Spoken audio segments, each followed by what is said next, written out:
nggak? Tidak ada kaitannya ke situ. Ini Enggak, tentang penggunaan jangan Allah.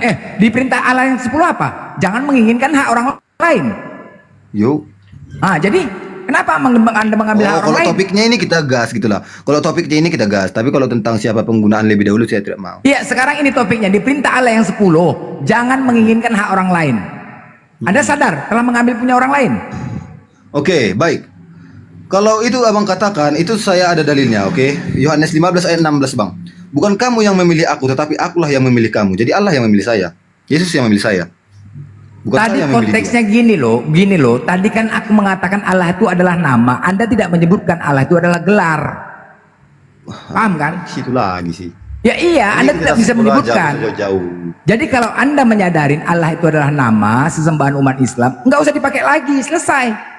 Loh, Anda membawakan titah ke-10 milik orang Israel. Kenapa Anda bawa Islam? Siapa milik orang Israel? Loh, tadi kan Anda mendapatkan jangan merampas hak orang lain. Itu kan di hukum Taurat. Kenapa Anda membawakan ke dalam Loh, hukum Taurat itu bukan untuk Anda juga? Hukum Taurat bukan? Hancur bah. Berarti Anda bukan pengikut Baca Yesus. sendiri kenapa saya katakan bukan? Berarti Anda bukan pengikut Yesus nih. Loh, sekarang pertanyaannya, kitab Keluaran kenapa ditulis? Enggak, Anda berarti bukan pengikut Yesus ya? Nih, apakah Yesus mengeluarkan hukum Taurat?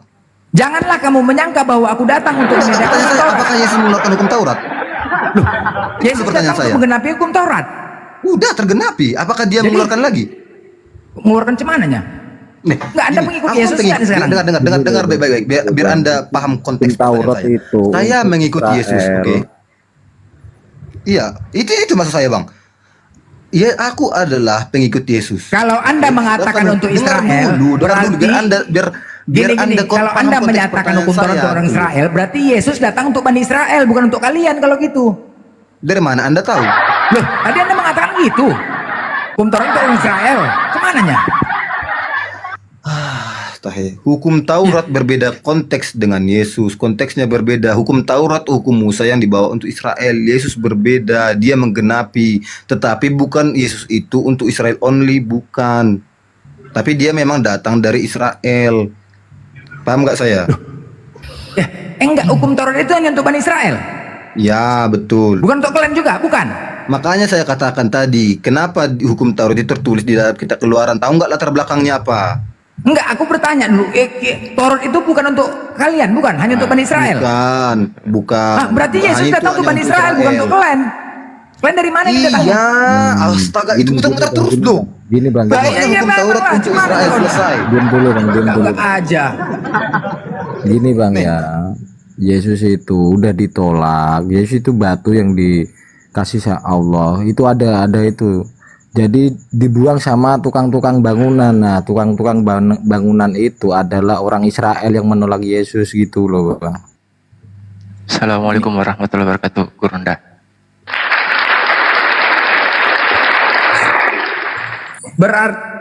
Berarti kalian pengikut Paulus kalau begitu. Bukan pengikut Dari Yesus. mana lah Anda tahu menyimpulkan itu? Aduh. Loh, iya lah. Cuman hukum Taurat nggak kau jalankan. Jadi si Kamu Paulus lepas mengikuti dari siapa, Pak? dengar. Gini. Galatia Paulus 5:4. mengikuti Kamu siapa, lepas dari Kristus jikalau kamu mengharapkan kebenaran oleh hukum Taurat. Kamu hidup di luar kasih karunia. Pengikut Paulus berarti. Betul. Ya Yesus datang menggenapi. Paulus. Kenapa kau bilang untuk Bani Israel? Nih, makanya saya katakan tadi, itu kan hukum Taurat tertulis di kitab Keluaran. Tahu nggak latar belakang kitab Keluaran kenapa? Kitab ditulis? Keluaran itu punya siapa? Rupanya perjanjian lama. Nggak kalian pakai? Iya dong. Nggak kalian pakai? Mana Pak kami pakai itu? Nah, jadi Walaupun ada di aduh Alkitab, macam kan hanya matilah mempelajari hancur loh. loh kalian nggak pakai pula. Aduh. Dengar baik-baik. Memang setiap kekristenan itu memakai apa yang kami pakai dari perjanjian lama rupanya. Loh, jadi kalian nggak menggunakan perjanjian lama? Loh, enggak lah. Gimana Enggak. sih? Kami hanya Aduh, pelajarinya dong. matilah hancur, Bah. Kok kau yang mati? Kenapa? Makanya saya katakan, tahu nggak latar belakangnya kenapa kitab Keluaran dituliskan? Itu aja nggak tahu. Itu kok ditempel di kitabmu perjanjian lama itu. Kalau tidak mau Ya, kenapa ditempel?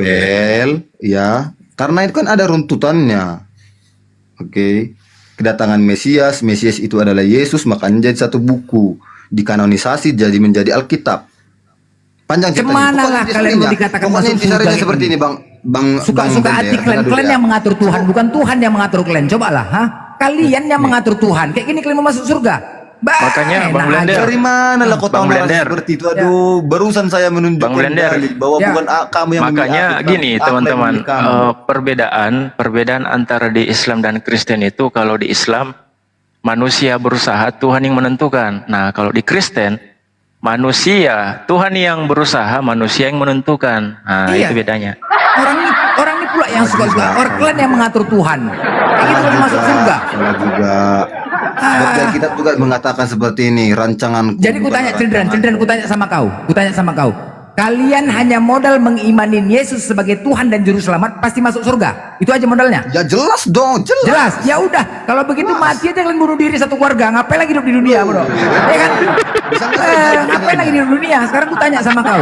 Sebanyak-banyaknya uang kau triliunan di dunia ini, mana lebih nikmat? Surga apa dengan uang kau banyak di dunia ini? Hah? Triliunan. Ya, saya Uang kau mengatakan triliunan surga. di dunia ini. Saya Mana lebih mengatakan nikmat? surga. Surga Saya ya udah mengatakan mati surga. bunuh diri aja kalian, mati massal. Ngapain lagi di dunia? Bagi keluarga-keluarga kau yang susah-susah itu, yang susah, yang nggak ada uang, kau suruh mati massal. Kalau memang pasti masuk surga, ya kan? Ngapain pula lagi hidup di dunia? Ngarang aja kau, menak kali gitu. Argumen Anda yang terlalu stupid.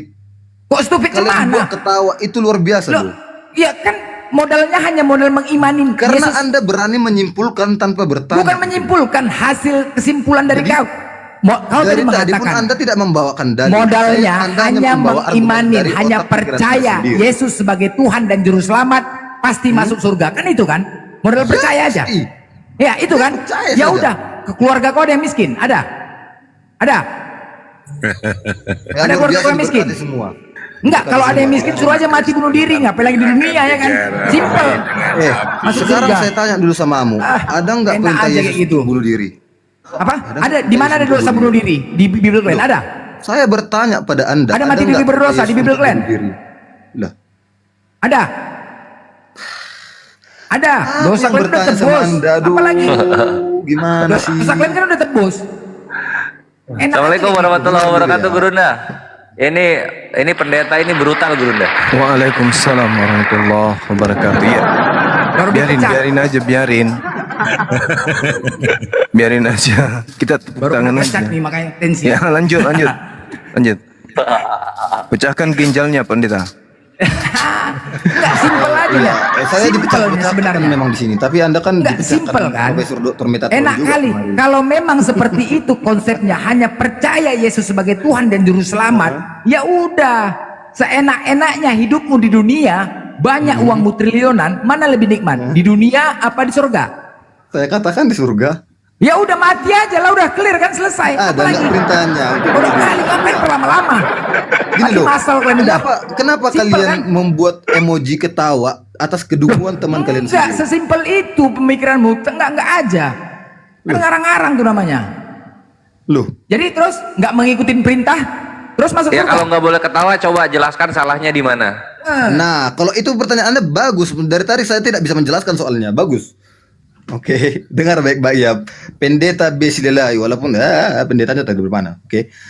Kami mengatakan iman kami itu selamat. Oke, kenapa saya katakan iman selamat? Yesus sendiri mengatakan, barang siapa yang percaya kepadaku, dia akan selamat. Beroleh hidup kekal. Percaya sebagai Jadi bagaimana dengan bunuh diri? Yesus sendiri mengatakan, oke, milikilah hati seperti merpati dan cerdiklah seperti ular. Oke, Anda ditanya Bang Juma, percaya Yesus sebagai apa? Tuhan dan juru selamat.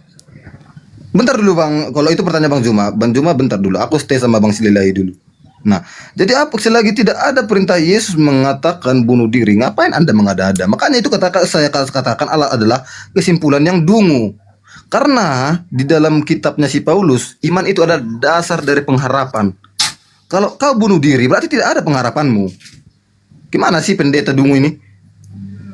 Itu arti firman. kasih saran kok, kau Dasar bilang Oke, dari itu segala jawabannya pengharapan. Kalau sudah mati tidak ada lagi Pak pengharapan. Pendeta. Ya, aku ngasih saran. Kok kau bilang dungu? Ini saran dari aku. Kalau kau sarankan seperti itu, gak usah kau sarankan sama aku. Loh, sekarang begini, adalah keluargamu datang minjem duit samamu. Udahlah, Cendran, pinjamlah duit. pendeta, Sebentar dulu, sebentar. Dari Sebentar. tadi Anda Ya. banyak bicara, saya bicara Bukan sekali ini aja. saran. Anda Kenapa sudah saran dulu. kau salahkan? Kau bilang dungu. Cemananya kau nih? Sekarang gini, ada keluargamu datang minjem duit, misalnya keluarga dari binikmu, dari keluarga bapakmu asik minjemin duit kau aja, kan akhirnya berantem kalian laki bini kan. Nah, Dari mana kau saranku tahu? lebih bagus. Enggak, Loh, dari mana kau tahu? loh, enggak, sekarang apa Itulah keluargamu makanya gak ada yang katakan, miskin? itu kesimpulan yang dungu. Dari mana kau tahu ketika Enggak, saya sekarang dipinjam apakah duit, saya keluargamu marah, gak ada, berantem? gak ada yang Dari mana susah? kau tahu? Gak ada keluargamu yang susah? Nih, Gak ada? dari mana kau tahu? Enggak, aku bertanya, gak ada keluargamu yang susah? Bukan itu yang saya katakan. Dari mana kau tahu ketika saya dipinjam Loh, enggak, uang, kami kalau berantem? ada yang susah, aku memberi saran, Adalah mati saja malas aku masal. menjawab pertanyaan dungu. Udahlah Pak seperti ini, Pendeta, malas aku. kasihan dia. Udah cukup. Sekarang masuk ke teologisnya deh. Pula katanya para Menago, dari mana lah masuk akalnya? Aduh, Udah gimana? cukup. Ke teologisnya silakan tadi. Ada pertanyaannya Bang Juma tadi itu. Percaya Yesus sebagai apa tadi? Tuhan dan Juru Selamat. Tuhan dan Juru Selamat katanya Bang Juma. Tuhan dan juru selamat. Tuhan ini maksudnya gimana ini? Ini siapa? Ini Ken ya? No. Oh ya. Ini Bang, percaya sebagai Tuhan itu Tuhan dalam maksudnya dalam apa ini? Perspektif Kristen kan aneh-aneh terkait Tuhan. Oke, kalau Tuhan itu sesembahan. Oke. Itu kan kesesembahan. Oke, percaya bahwa Yesus itu sesembahan. Ya, itu yang ngajarin siapa bahwa Yesus itu sesembahan? Ada di Alkitab. Oh, berarti Anda percaya Alkitab, berarti bukan percaya Yesus. Iya dong, gimana sih? Loh, tadi Anda katanya percaya Yesus. Iya, Yang mana saya yang percaya benar? Yesus. Iya, kalau Yesus kan berarti apa yang keluar dari mulutnya kan? Iya, betul. Nah, mana pengajaran yang keluar dari mulutnya Yesus? Bahwa percaya Oke, kepada kenapa Yesus saya itu. katakan Yesus itu sebagai Tuhan dan Juru Selamat, dan Tuhan itu saya jatuhkan kepada sesembahan. Dan kenapa seperti itu? Itu dalam Matius 18 ayat 19 dan 20. Dan aku berkata kepadamu, jikalau dua orang daripada dunia ini bersepakat meminta apapun juga, permintaan mereka akan dikabulkan oleh Bapakku yang di sorga. Oleh Sebab Bapa. di mana dua atau Kan tiga oleh orang berkumpul Bapa. dalam namaku, di situ aku ada. Kan oleh Bapak. Kan oleh Bapak. Baca ayat 20-nya. Iya. Iya, saya tahu. Tapi itu ucapan Yesus untuk siapa? Untuk siapa ucapan itu? Ya, para murid-muridnya. Muridnya itu orang Kristen atau orang Yahudi? Oke, orang Yahudi, tapi pengikut Yesus. Oh, orang Yahudi, ya kan? Nah, berarti ketika Anda berbicara mengenai orang Yahudi, Yesus mengatakan segala firman telah aku sampaikan. Setelah firman-firman itu telah sampai kepada orang Yahudi, orang Yahudi itu terpecah menjadi dua. Ada yang percaya, ada yang tidak percaya. Yang percaya ini mendudukkan Yesus ini sebagai apa? Ya, kalau orang Yahudi tidak mempercayai Yesus sebagai nabi, sebagai Tuhan, tidak ada yang dianggap kedua-duanya. Lah, bagaimana dengan murid-muridnya? Loh, murid-muridnya sudah jelas lah, kan Anda kan sudah baca Alkitab. Nah, kan dua golongan. Saya katakan dua golongan. Orang Yahudi itu dua golongan. Yang pertama yang percaya, yang kedua yang tidak percaya. Oke. Nah, percaya di sini orang Yahudi ketika percaya kepada Yesus, Yesus itu dipercayai sebagai apa? Oke. Kita tengok aja dulu jemaat Antioquia, jemaat Yerusalem. Kan di situ kan sudah jelas-jelas loh. Dia menganggap Yesus sebagai apa? Saya tanya, murid-murid Yesus mempercayai Yesus itu sebagai apa? Ya Tuhan dong. Di mana dalilnya? Salah satunya aja. Ketika dia ditanya kepada Petrus, siapakah aku? Tanya. Aku adalah. Adalah anak Allah. Nah, terus hubungannya dengan Tuhan apa? Oke, hubungannya dengan Tuhan apa? Oke. Kan setelah pengajarannya sekian lama bersama dengan dia mengatakan dia adalah anak Allah. Karena dia tahu bahwa segala sesuatunya terjadi melalui dia. Oke. Makanya saya katakan Allahku bekerja, ini kan kata Yesus sendiri, Bapakku bekerja sampai saat ini, maka aku pun bekerja sampai saat ini. Itu alasannya. Ya, itu ucapan Yesus sampai saat ini atau pada saat dia sama muridnya orang Yahudi? Bersama dengan muridnya. Oke, jadi jangan Anda anggap bahwa hari ini Yesus masih bekerja. Jadi gini, Yesus Dari itu mana Anda tahu? lah, Bahkan sampai saat ini Yesus bekerja. Akhir zaman dia datang. Itu pekerjaannya tuh. jangan membabi buta dulu. Yesus Karena Anda mengatakan Yesus tidak jangan bekerja pada membabi saat ini, makanya buta saya dulu. membabi Anda buta. itu Kristen, Anda bukan pengikut Yesus. Anda itu Kristen, Anda di luar Sekarang garis. pertanyaannya, Kristen itu apa? Ntar dulu. Anda di luar garis. Cendera kalau Bang Juma lagi bicara. Cendera kalau Bang Juma lagi bicara, dengerin dulu. Habis itu Anda lagi gantian. Jangan menyewa bicara lu tabrak. Itu oke, gantian ya. Jangan diselebes. Kenapa saya menyerocos? Kan dia kan mengatakan pengikut Kristus. Sekarang saya tanya, Anda kan Kristen katanya saya. Sekarang saya tanya, Kristen itu apa?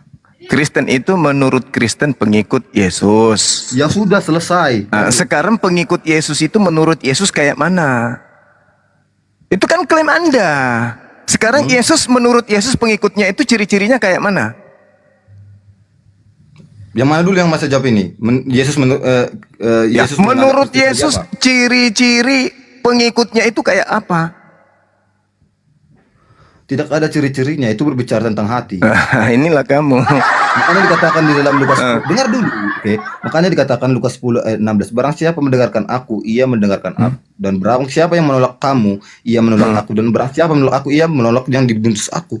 Selesai. Oke, Ini berbicara tentang sekarang Yesus datang ke atas muka bumi ini mau dipercayai sebagai apa? hati. Oke. Yesus datang ke muka bumi ini, oke, sebagai apa? Dia Mau Tuhan dan dipercaya Juru Selamat. sebagai apa? Sebagai Tuhan dan Juru Selamat. Itu tertulis Oke. di mana? Oke, mau bukti ya? Nah, Iya. Yesus mengatakan seperti ini. Tidak ada seorang pun datang kepada Bapa kalau tidak melalui aku. Ya, Itu saya berarti tidak tanya itu. Di situ dia sebagai kurir. Yang saya tanya, Anda kan mengatakan Yesus mau dipercayai sebagai Tuhan. Nah, itu di mana Yesus akui itu? Aku mau Anda percaya bahwa aku adalah Tuhan, itu di mana? Oh, oke, Tuhannya ya. Baik, kita bukakan dulu di kitab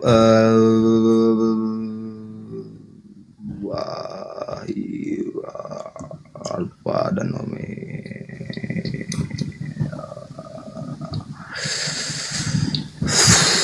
Ya. Nah, di Wahyu 1 ayat 8 itu ada. Itu bukan ucapan Yesus itu. Loh, dari mana Anda tahu? Di mana Yesus berkata di tahun 100 itu di mana? Kapan Yesus hidup di tahun 100? Oh, waktu dia hidup, bilang tong. Lah, kan ini Anda mengatakan Anda percaya kepada Yesus, bukan percaya kepada pengarang Bible kan? Nah, karena adalah karangan Bible, makanya ada cerita ini. Nah, sekarang Yesus itu kan tinta merah kalau dia berkata katanya. Nah, sekarang Yesus ini datang di tengah-tengah Bani Israel selama 33 tahun. Itu dia mengajarkan untuk dipercayai oleh Yahudi sebagai apa? Oke, oleh Roma, Yunani sampai ke Kristen di Indonesia mengklaim Yesus itu adalah Tuhan. Oke, itu derita Anda. Yang saya tanya, Yesusnya sendiri datang di tengah-tengah Bani Israel, mengajarkan dirinya untuk dipercayai sebagai apa? Oke. Yesus sendiri mengatakan di Yohanes 17, tapi lupa aku di mana tertulis itu. Inilah hidup yang kekal itu, bahwa mengenal Engkau Allah yang satu-satunya dan mengenal Engkau Yesus yang telah Engkau utus. Jadi Nah, hidup yang Yesus kekal itu mau mengenal dikenal, Tuhannya. Yesus mau dikenal sebagai apa? yang diutus, betul. Ya. Udah selesai kan? Ya, betul, selesai. Nah, berarti Tapi ingat untuk baik-baik. berarti Kalau untuk engkau enggak usah hidup kamu yang tambah-tambahkan lagi, enggak usah kau tambahkan ajaran Kristen. menambah-nambahi, tapi saya Ini mau kita garis berbicara mengenai ajaran Yesus, bukan berbicara berbicara ajaran Kristen. Kalau Kristen itu kan udah jelas kumpulan manusia yang menyembah anak orang kan. Ini kita berbicara mengenai Yesusnya.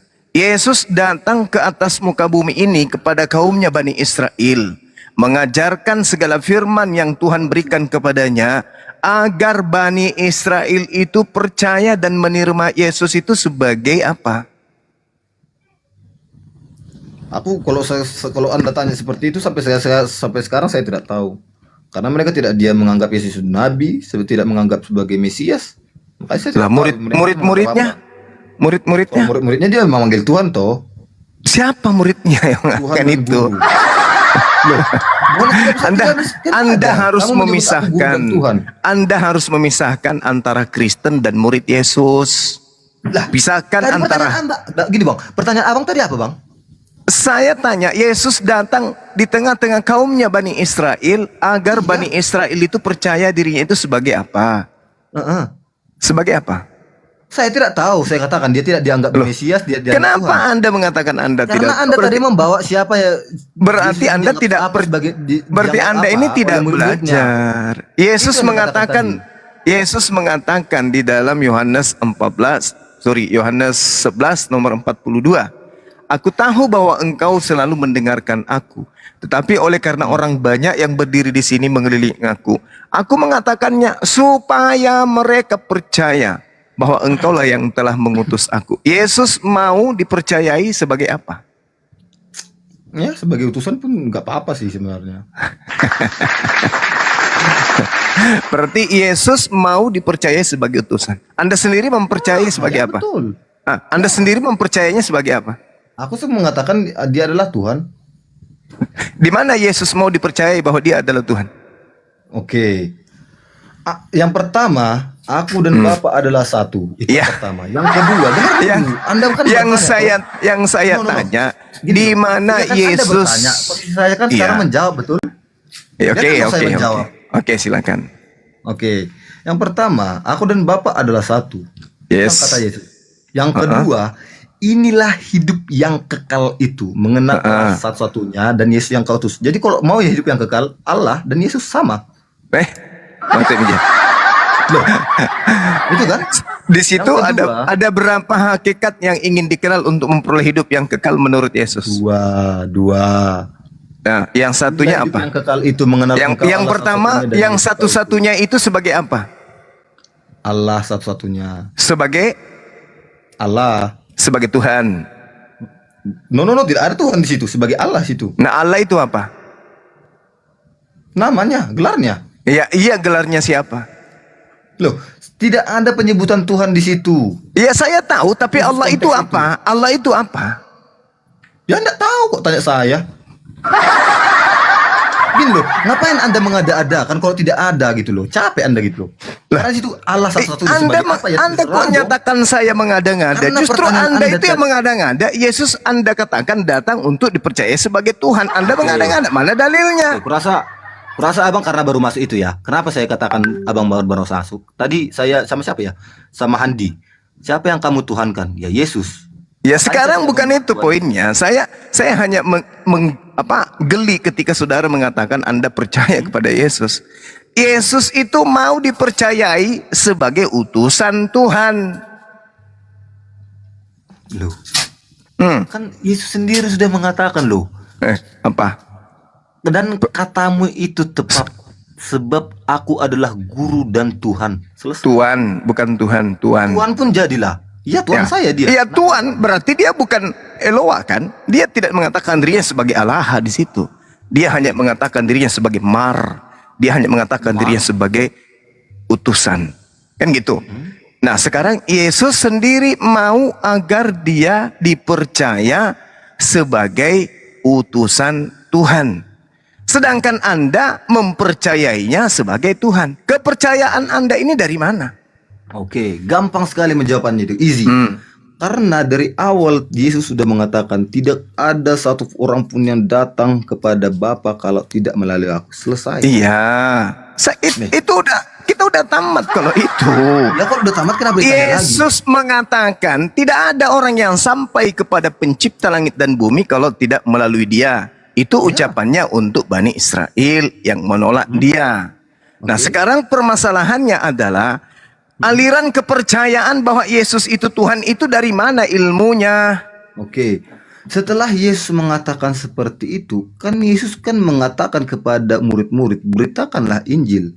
Jadi Injil itu telah sampai kepada saya. Jadi apa yang perkataan beritakan Injil. Nah, setelah Injil itu diberitakan, isi Injil itu mana yang mengatakan Yesus berkata, percayalah kepadaku bahwa aku adalah Tuhan pencipta langit dan bumi. Mana? Oke, sebelum ke situ, abang tahu nggak arti Injil? Injil itu hanya ada dalam Al-Quran. Di kitab Anda tuh nggak ada Injil itu. Tahu nggak apa arti Injil? Nggak ada artinya Injil itu nggak ada artinya. Perspektif Kristen saja. Dalam Injil tidak ada di abang tahu nggak Kristen. arti Yang ada di Injil? Kristen itu evangelion, kabar gembira. Iya, terserah. Loh, kok terserah Maksud, pula? Dalam perspektif Kristen tahu nggak apa arti Injil itu? Ya, kabar gembira. Oke. Kabar gembira itu kan ketika kelahirannya kan ada di situ. Ya apa hubungan? Sebenarnya Ketika dia lahir begini. datang kepada orang-orang Majus, apa katanya? Sebenarnya begini, Bung. Tidak ada hubungannya Yesus itu dengan Kristen, tidak ada. Yesus itu hanya berhubungan dengan Yahudi, Bani Israel. Kristen ini. Inilah. Oke, saya kasih Gimana? paham dulu sama abang ya. Kalau abang katakan tidak ada hubungannya Yesus Emang nggak dengan ada. orang Kristen, memang tidak ada. Tetapi Betul. siapa yang percaya ada hubungannya. Dan Iya, setiap percaya. orang yang percaya kepada Yesus pasti Kristen. Ini kita masih di situ loh. Kita masih di situ. Sekarang Yesus itu mau dipercayai sebagai apa? Anda mengatakan sebagai Tuhan. Di mana Yesus mengatakan agar orang percaya bahwa aku adalah Tuhan. Semisal Yohanes 11:42. Aku tahu bahwa engkau selalu mendengarkan aku. Tetapi oleh karena orang banyak yang berdiri di sini mengelilingi aku mengatakannya supaya mereka percaya bahwa engkaulah yang telah mengutus aku. Yesus mau dipercayai oleh Bani Israel bahwa dia itu adalah utusan Tuhan. Oke. Itu keinginan Yesus. Nah, sementara Anda, menurut aliran kepercayaan yang Anda anut, Anda mempercayai Yesus itu sebagai Tuhan itu sendiri. Di mana Yesus mengajarkan itu? Aduh, Bang Juma. Oke. Saudaraku, Saya berusaha sabarlah menjawabnya ya. Lah, justru saya ini sabar kali menunggu jawaban yang benar itu, Mas. Dari tadi saya sudah jawab, Anda aja nggak paham. Tidak, Anda kita selalu gitu loh. Patok, Makanya saya ngerti jangan gini. ambil perspektif Islam ke Kristen. Anda Saya kan tidak mengambil menganggap bahwa perspektif setiap utusan Islam. itu pasti nabi. Saya justru bertanya di mana Yesus mau. Yesus loh, bukan Islam, bukan Islam. Iya, Kalau saya Islam kan mau agar Anda itu mempercayai Yesus sebagai rasul nabi kepada Bani Israel. Tapi Siapa saya yang tidak bilang? bertanya tentang maunya Islam. Saya bertanya siapa yang tentang bilang? maunya Yesus. Yesus Enggak, Nabi dan maunya. Rasul itu siapa Yesus yang bilang? maunya dipercayai sebagai apa? Nih, bukan yang menganggap dia Nabi dan Rasul siapa yang bilang? Jangan ke sana dulu. Yesus mau dipercayai sebagai apa? Bukan, pertanyaan Anda yang saya tanya balik. Dia dianggap Nabi dan Rasul siapa yang bilang?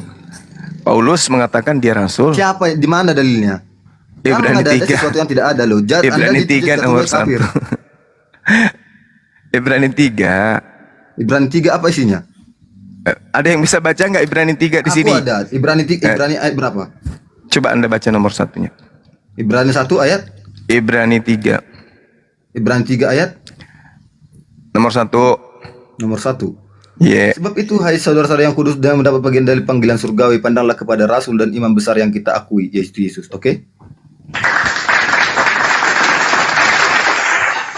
Rasul itu apa? Di mana di sini dikatakan Yesus itu sebagai rasul, Bang?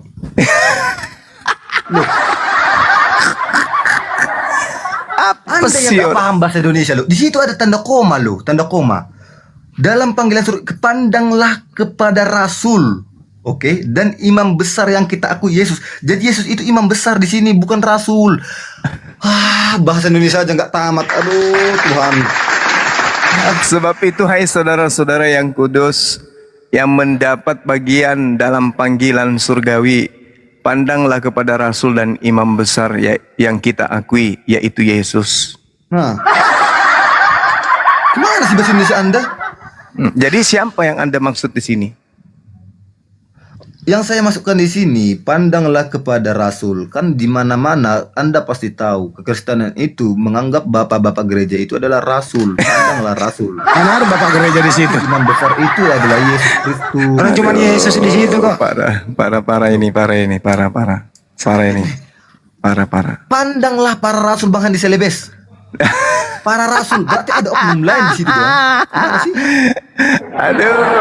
Nih, Bang Juma, Anda yang harus belajar bahasa Indonesia yang baik. Pandanglah para rasul, bukan di situ Yesus Di mana ada kata para rasul di situ? Di mana kata para rasulnya di mana? sih?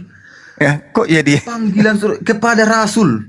Iya. Pada rasul itu. Ya kepada, bukan para, kepada. Ya, maaf salah. Itu sebagai rasul gitu. Rasul itu utusan Tuhan. Dari mana Anda tahu? Kalau perspektif Loh. Islamnya saya tidak tahu. Saya Kata tidak tahu. rasul Kalau itu Islam berasal dari bahasa Arab, bahasa Quran. Mm-mm. Rasul itu artinya utusan Tuhan. Ya, ya kalau itu perspektif Islam ya terserah Anda lah. Ya, Tetapi lalu kalau dari Kristen mana menganggap kata Rasul rasul adalah ini diambil kalau bagian bukan dari Yesus perspektif sendiri. Islam? Kan lucu. Jadi Ya, kalau itu memang perspektif Islam terserah Anda gitu loh. jadi Tapi kan yang kalau Rasul itu dimaksud- adalah orang-orang yang bekas dari pengajarannya tentang Yesus. yang dimaksud rasul di sini adalah Yesus. Coba Anda lihat bagaimana kemudian Yesus itu disebut rasul atau utusan. Ya. Udahlah. Kalau itu kesimpulan Anda terserah lah. Aku nggak mau menjawab kesimpulan. Ya udah. Kembali Nah, bertanya. sekarang kita kembali di mana Yesus mau dipercayai sebagai Tuhan. Aduh. Hmm. Oke. Itu hal yang mendasar kali loh. Kalau Anda nggak bisa lolos di situ berarti Anda salah selama ini. Silakan. Yesus sendiri, oke. Ini harus paham teman-teman semua ya. Iya. Yesus sendiri tidak pernah mengatakan secara eksplisit atau secara lantang akulah Tuhan. No.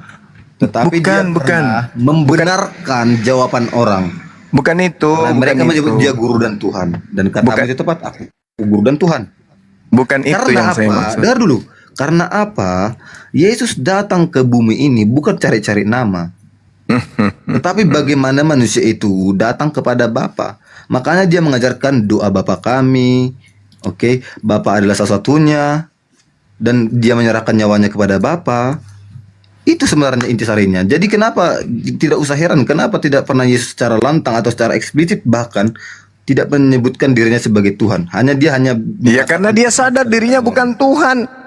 Masa dia ngaku Tuhan bahwa dia bukan Tuhan? Bang, bukan karena itu. Kalau Anda membaca Yohanes 1 ayat 14, firman itu telah menjadi manusia. Manusia Ya, yang firman- Tuhan tidak ada. Udah dulu. Alasannya. Yesus itu mengajarkan tentang dirinya. Bukan Anda yang mengajarkan tentang Yesus. Saya tidak percaya Saya kan dari tadi membuka dalil loh. Nah sekarang yang kutanya itu pengakuan Yesusnya. Kan Yesus yang harus dipercayai kan?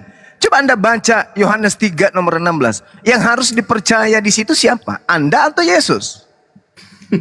Gak usah gini loh. Anda kan sudah membaca Alkitab sendiri toh. Iya, yang harus dipercayai. Begitu besar kasih karunia Tuhan akan dunia ini sehingga dia menganugerahkan anaknya yang tunggal kan. Barang siapa yang percaya kepada siapa? Percaya kepada Yesus. Bukan percaya kepada Anda. Nah saya ingin Yesus itu mau dipercayai sebagai apa? Supaya kita ikut nih mempercayai Yesus. Yesus mau dipercayai sebagai apa? Tuhan dan Juru Selamat. Ya, Itu kan ada di kata mati. itu kalau di Kristen oke. Itu di Kristen. Jadi masuk Ini apa dia. jadi? Kau tadi menyebutkan aku Kristen ya? Kristen ya memang Kristen aku. Enggak, yang saya tanya bukan Sekarang Kristen. Anda mengatakan itu menurut Kristen. Ya memang saya Kristen. Itu menurut Kristen. Kristen ini kan bukan golongan murid Yesus. Yang saya tanya Yesusnya. Yesus mau dipercayai dirinya sebagai apa?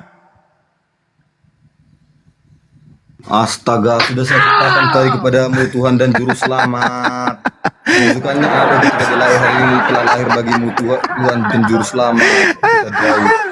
Itu Lukas itu. Berarti Anda percayai Lukas. Yang saya tanya Yesus mau dipercayai sebagai apa? Jelaslah saya percaya Lukas. Kan Ya. saya tidak percaya Nah, Alkitab. sekarang yang saya tanya bukan Lukas, yang saya tanya Yesus. Nih, sekarang pertanyaan saya, perkataan itu dari mana? Kan kita Lukas gimana Anda kabar Mas? Yesus Anda saja berkata, kalau bertanya tentang contohnya aku saya bertanya, tahu, ada tertulis di Al-Baqarah. aku tahu, Itu kan kata Al-Baqarah itu kan nyambung. aku tahu bahwa Cuma nggak engkau nyambung. selalu mendengarkan aku, tetapi oleh karena orang banyak yang berdiri di sini mengelilingi aku mengatakannya supaya mereka percaya, agar supaya mereka percaya bahwa engkaulah yang telah mengutus aku. Berarti Yesus mau dipercaya sebagai utusan Tuhan. Kan gitu.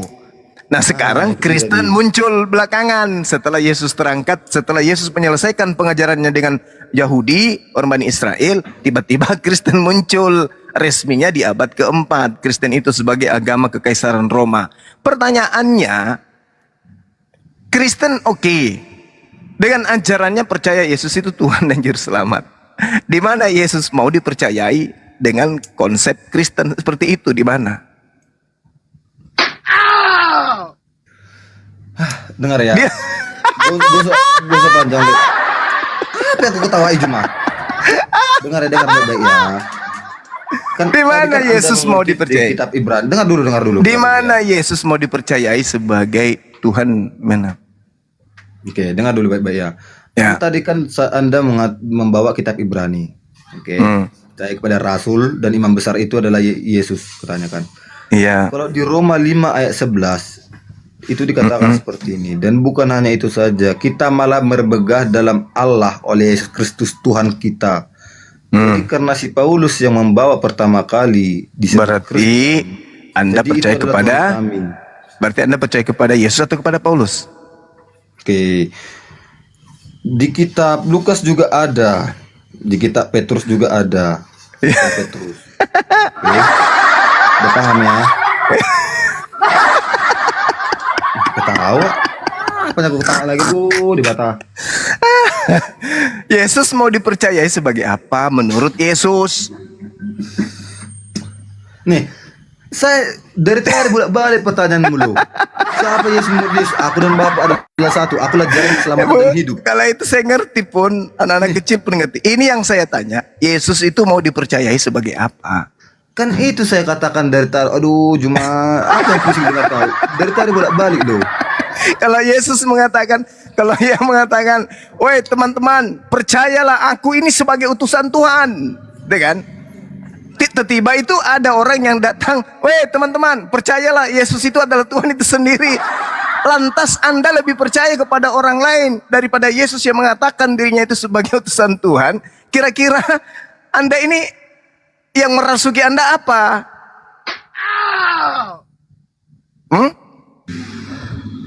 Ya terserah kau lah. Selalu tanya aku gak menjawab. Nih, ketawa. Nah, kenapa aku ketawa?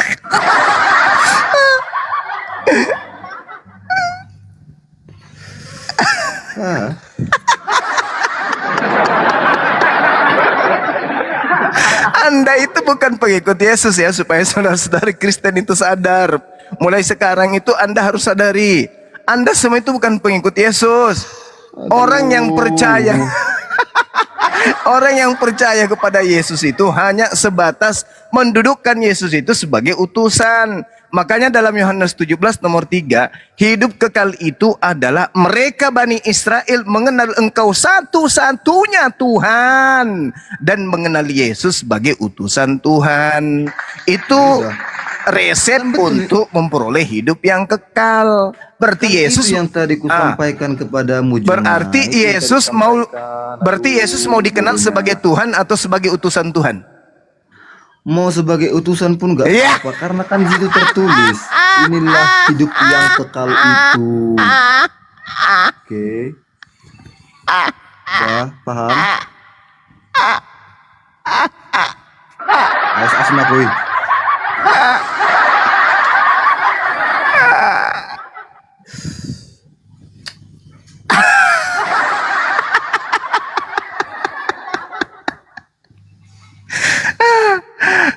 Tisu mana tisu? Ikut ketawa lah. Ikut ketawa. Allahu Akbar. Semoga tertawa saya ini bisa menyadarkan teman-teman Kristen ya, bahwa selama ini Kristen itu tertipu, dikena prank dari Paulus dan kawan-kawannya. Yesus itu mau dipercayai sebagai utusan Tuhan saja, kawan. Yang lebih Anak keislaman kena libas. makanya orang-orang yang memanggil Yesus Tuhan itu diusir. Di dalam Matius 7 nomor 22 sampai 23 diusir kalian. Gimana sih dikatakan aduh.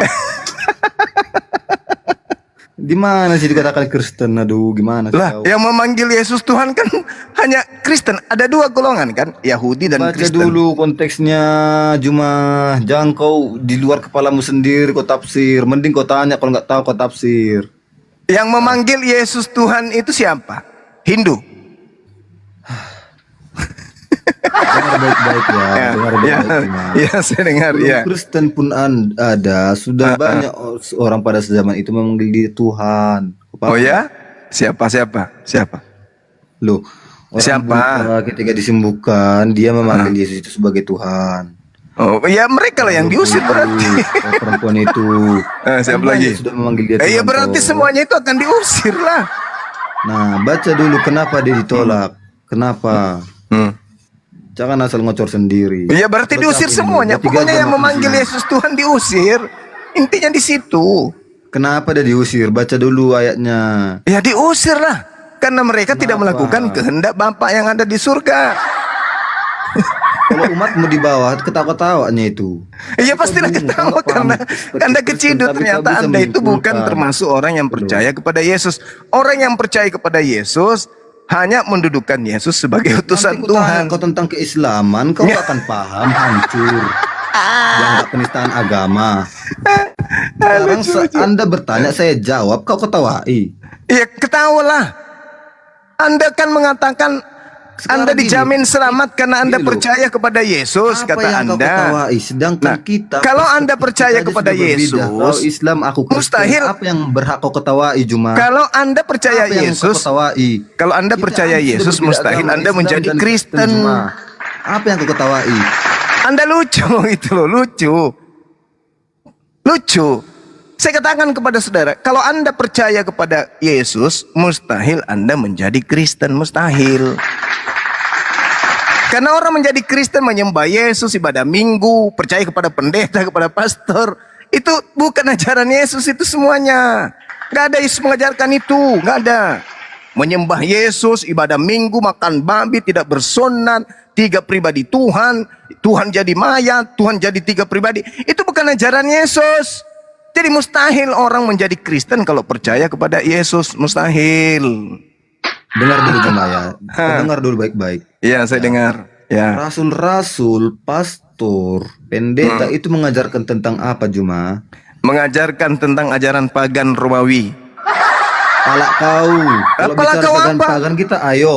Agama Pagan, Anda juga ayo. pagan kalau menurut nilai pagan. Ayo. Kita tunjukkan datanya. Ayo. Nah sekarang Jangan bawa pagan karena kalau Anda membawa pagan, sekarang begini, kedua agama dari kita mana? kena. Oke, dari mana Kristen mengambil konsep bahwa Tuhan menjelma menjadi anak orang? Dari mana?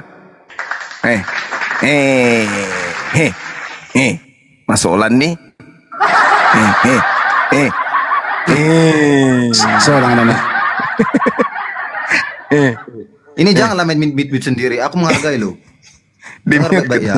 Dari mana? Kalau pagan itu kecari pagan Bukan, kan Anda bukan. katakan kan? Udah. Dari mana Udah. Anda mendapat data Tuhan menjadi manusia? Ya. Itu kan menurut Anda pagan. Ya enggak, kalau Kalau bukan pagan itu tidak pagan seperti berarti itu, ada Juma. nabi Karena- yang mengajarkan itu. Kalau tidak pagan berarti Dengar ada dulu. nabi yang Ini waktu mengajarkan. saya bicara tuh bukan ini. Ya, silakan. Oke. Kalau Anda berbicara pagan, Anda juga kena karena kan Anda mengatakan konsep Tuhan itu menjadi manusia itu ada di pagan. Bagaimana Anda juga agama Anda saya katakan pagan? Anda mencuri Alkitab sendiri. Anda membenarkan Injil dan Taurat. Mencuri Sakit ini Pak. Mencuri Makanya saya Alkitab. katakan kalau aku berbicara Anda marah kan? Berkali Anda Enggak, berbicara mencuri kata-kata, Anda Alkitab ketawa. katamu. Makanya saya katakan itu enggak Terbalik itu. Yang mencuri Alkitab itu kalian. Halah. Halah. Injil dan Taurat di mana? Itu dalam Al-Qur'an ada loh. Di mana Taurat? Di mana Injil Taurat yang dan Injil? Israel Di yang punya, mana? Di mana Taurat dan Injil di Al-Quran? Di mana? Loh, Loh. di Al-Maidah kan ada. Apa tuh Masa ibu bilangnya? Apa silakan? Inilah jalan yang lurus itu. Injil dan Taurat Ya. dan Jabur. Itu kan ada. Itu kan milik Israel semua toh. Gimana sih? Nah, sekarang Anda marah-marah ketika saya menyebutkan itu. Lucu Bagaimana dengan Anda saya ini. ketika Anda mengatakan seperti itu tentang saya? Gitu toh. Lucu Anda ini. Anda berbicara tentang Udah kembali ke ajaran pagan itu loh. Dewa melalui patung. Anda Siapa kembali dari mana dasarnya Tuhan menjadi manusia di mana itu? Ajaran dari siapa itu? Kembali ke situ aja. Lanjut. Ajaran dari mana? Itu tidak ajaran dari mana-mana. Itu berdiri tegak sendiri di dalam Alkitab. Iya. Oh, Di dalam iya. kitab Mika sudah dengar dulu. Iya. Di dalam kitab Mika itu sudah jelas. Apa tuh? Di dalam Yesaya juga sudah jelas. Mikana. Apa? Iya, Di sudah mana? jelas. Di Jadi mana di dia- kitab Mika? Apa di Mika? Di mana? Pedas. Ntar saya buka. Ya, silakan. Atau panggil Mikana kali. Mikana, nanti babak belur Anda. Aduh. Ah, Padahal pertanyaannya tadi loh. Siapa yang mengajarkan firman Tuhan menjadi manusia? Ajaran siapa? ya jadi 1-0 ya. Ternyata Yesus itu tidak ada ingin dipercaya sebagai Tuhan ya. Yesus hanya mau dipercaya sebagai Tuhan ya. Ya.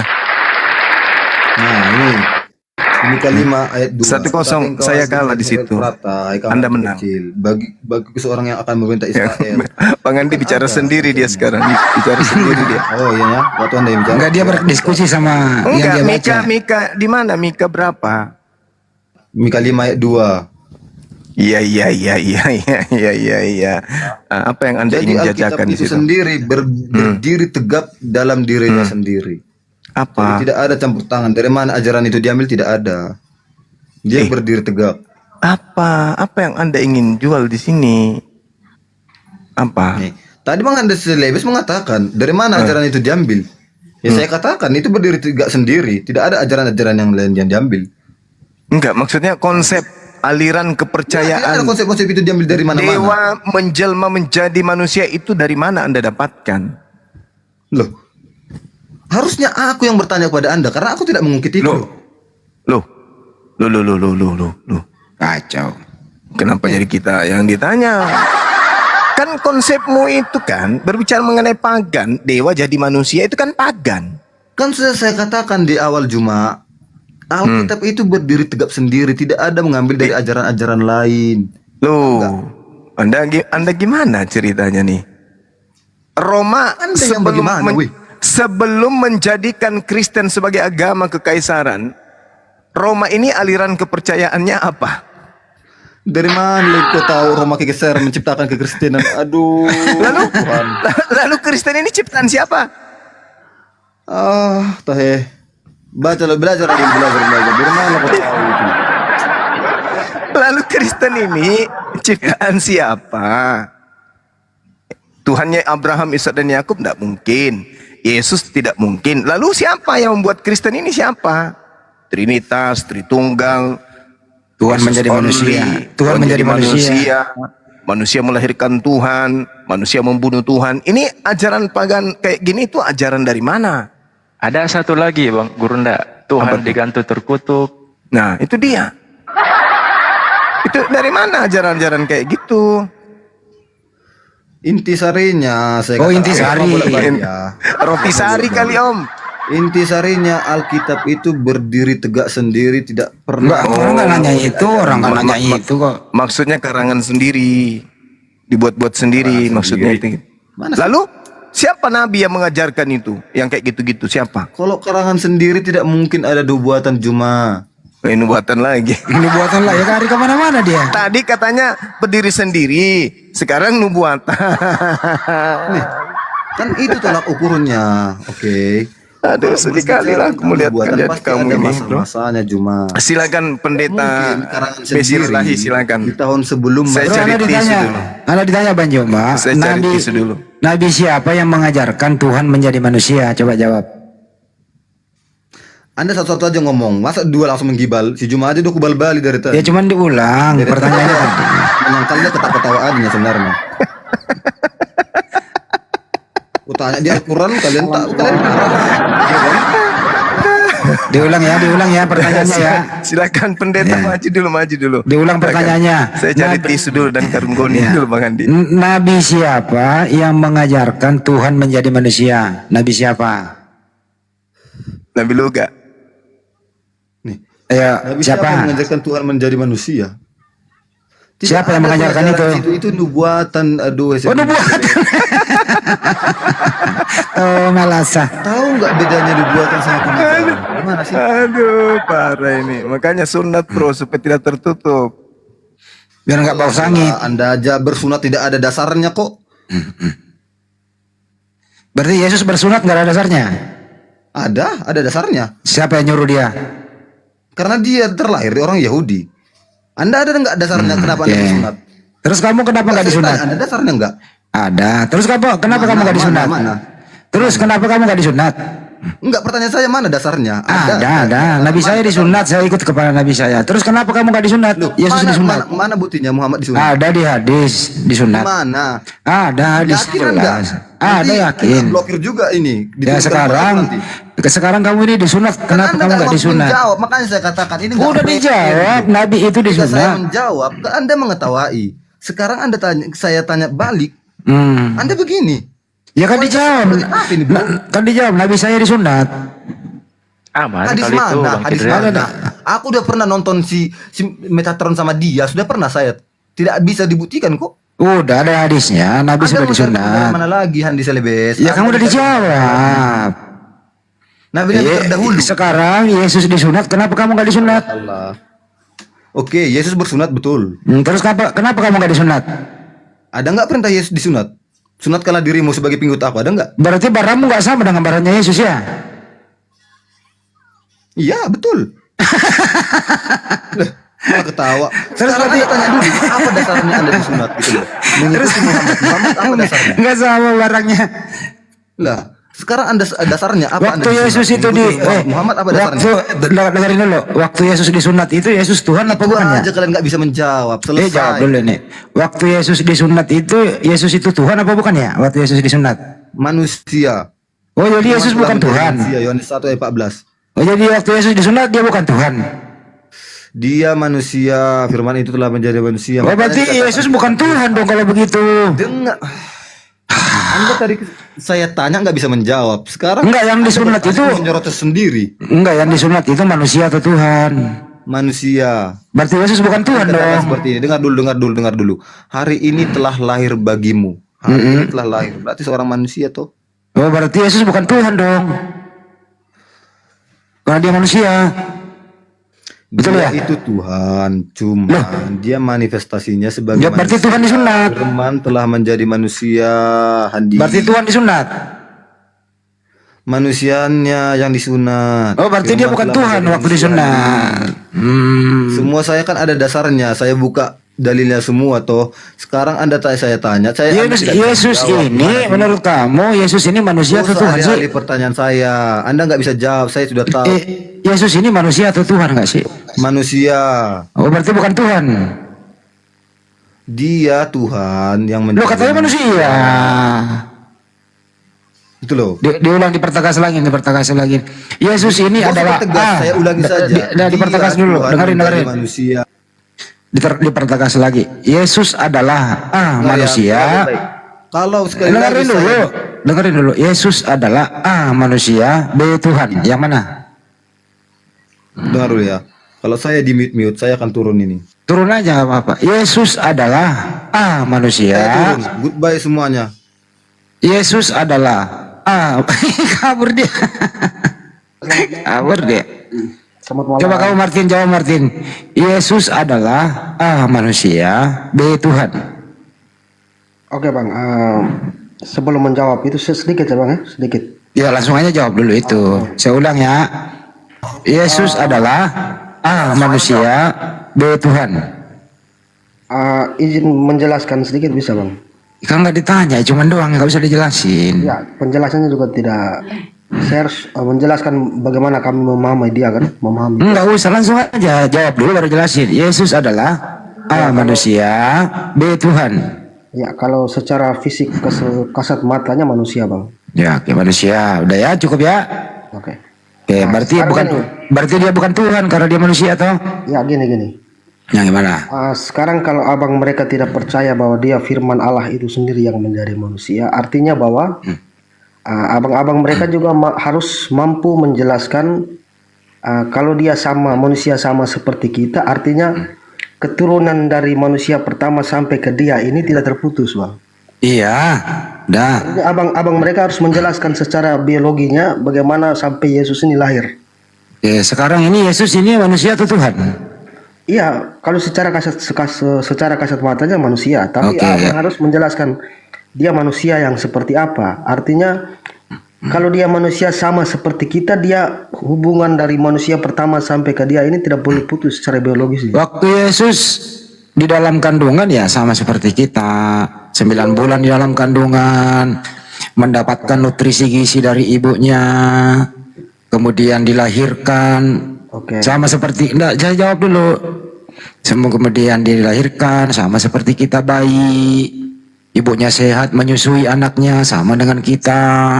Bertumbuh kembang, lucu-lucunya waktu bayi gitu, belum bisa berbicara, hanya oe oe gitu loh. Belum bisa ke kamar mandi sendiri, belum bisa dia pergi ke pasar, belum bisa pergi sekolah waktu bayi gitu. Sama seperti kita. Setelah dia dewasa, sama seperti kita. Yang membedakan adalah karena dia diberi tugas oleh Tuhannya menjadi utusan Tuhan. Kita bukan rasul, dia rasul, itu aja bedanya. Yang lain hampir sama, kira-kira begitu. Ya, yang abang jelaskan tadi itu ketika dia sudah menjadi manusia di dalam perut Maryam, gitu kan? Nah, sekarang Ya memang begitu kan, memang itu diceritakan di situ. Yes. Maksudnya Ya benar kan? Saya mau kejar di sini bahwa sampai Jangan terbentuknya janin itu, Apa? sampai terbentuknya janin itu gimana prosesnya? Ya saya menurut ilmu kedokteran itu janin itu terbentuk sebagaimana usianya di dalam, pertama dia berbentuk segumpal darah, terus kemudian berkembang di dalam rahim karena ibunya sehat. Nah kemudian berbentuklah dia berbentuk manusia. Di umur usia 9 bulan dilahirkanlah dia. Ada tali pusar di sana, disitulah sumber pernapasan dia, sumber nutrisi gizinya dari ibunya, sama dengan kita, gitulah. Oke, berarti pertemuan sperma dan sel telur itu Ya kalau itu enggak ada ya. Kalau itu enggak ada karena Bunda Maria itu tidak punya suami waktu itu. Yes, betul lah. Artinya Kalau itu dia bukan menjadi keturunan dari manusia sebelumnya. keturunannya Bunda Maria dia. Iya. Kan dia punya ibu kandung. Berarti terputus di situ. Bedanya dia nggak punya bapak kandung dia. Itu aja bedanya. Iya, itu artinya ada perbedaan jelas di situ kan, Man? Ya perbedaannya karena Bunda Maria mengandung itu tanpa seorang laki-laki. Ya, Tapi setelah ada di dalam kandungan ya sudah nggak ada perbedaan, sama seperti kita. Iya, artinya dia itu bukan dari sperma keturunan. Bukan, nggak ada spermanya, nggak ada sperma laki-laki yang masuk, nggak ada. Iya, berarti sudah terlihat jelas perbedaannya di situ kan? Iya benar gitu. Kalau sekarang gini, menurut kisah di Al-Quran maupun di Alkitab, kalimat Allah itu dia masuk ke dalam atau dia menjadi manusia itu kira-kira menurut abang itu seperti apa? Apakah dia berubah dari sperma kemudian membuai sel telur atau seperti apa?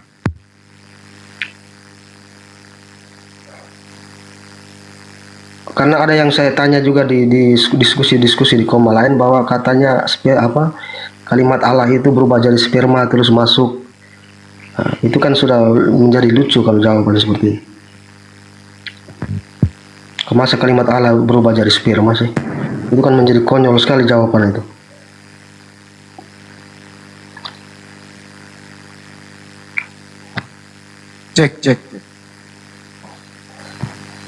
Cek ini yang. Jadi di dalam kandungan itu yang jelas Bunda Maria mengandung orang. Iya betul. Ya. Dan setelah dia dilahirkan di muka bumi ya sama seperti kita. Nah sekarang menurut kamu ini yang dikandung Maria itu Tuhan atau manusia? Iya Tuhan. Yang kami Tuhan. percaya bahwa kalimat Allah itu berubah wujud menjadi manusia. Enggak, yang dikandung Maria manusia atau Tuhan? Iya manusia yang dari kalimat Allah itu. Oh. Jadi anaknya Maria ini bukan Tuhan ya, manusia ya?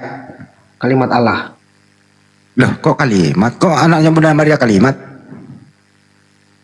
Anaknya Maria ini kalimat atau orang?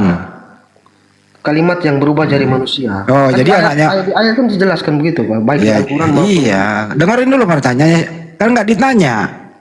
Yesus ini nih, dari mana? Yang ditanya adalah yang dikandung Maria apa? Manusia atau kalimat? kalimat yang menjadi manusia. Iya.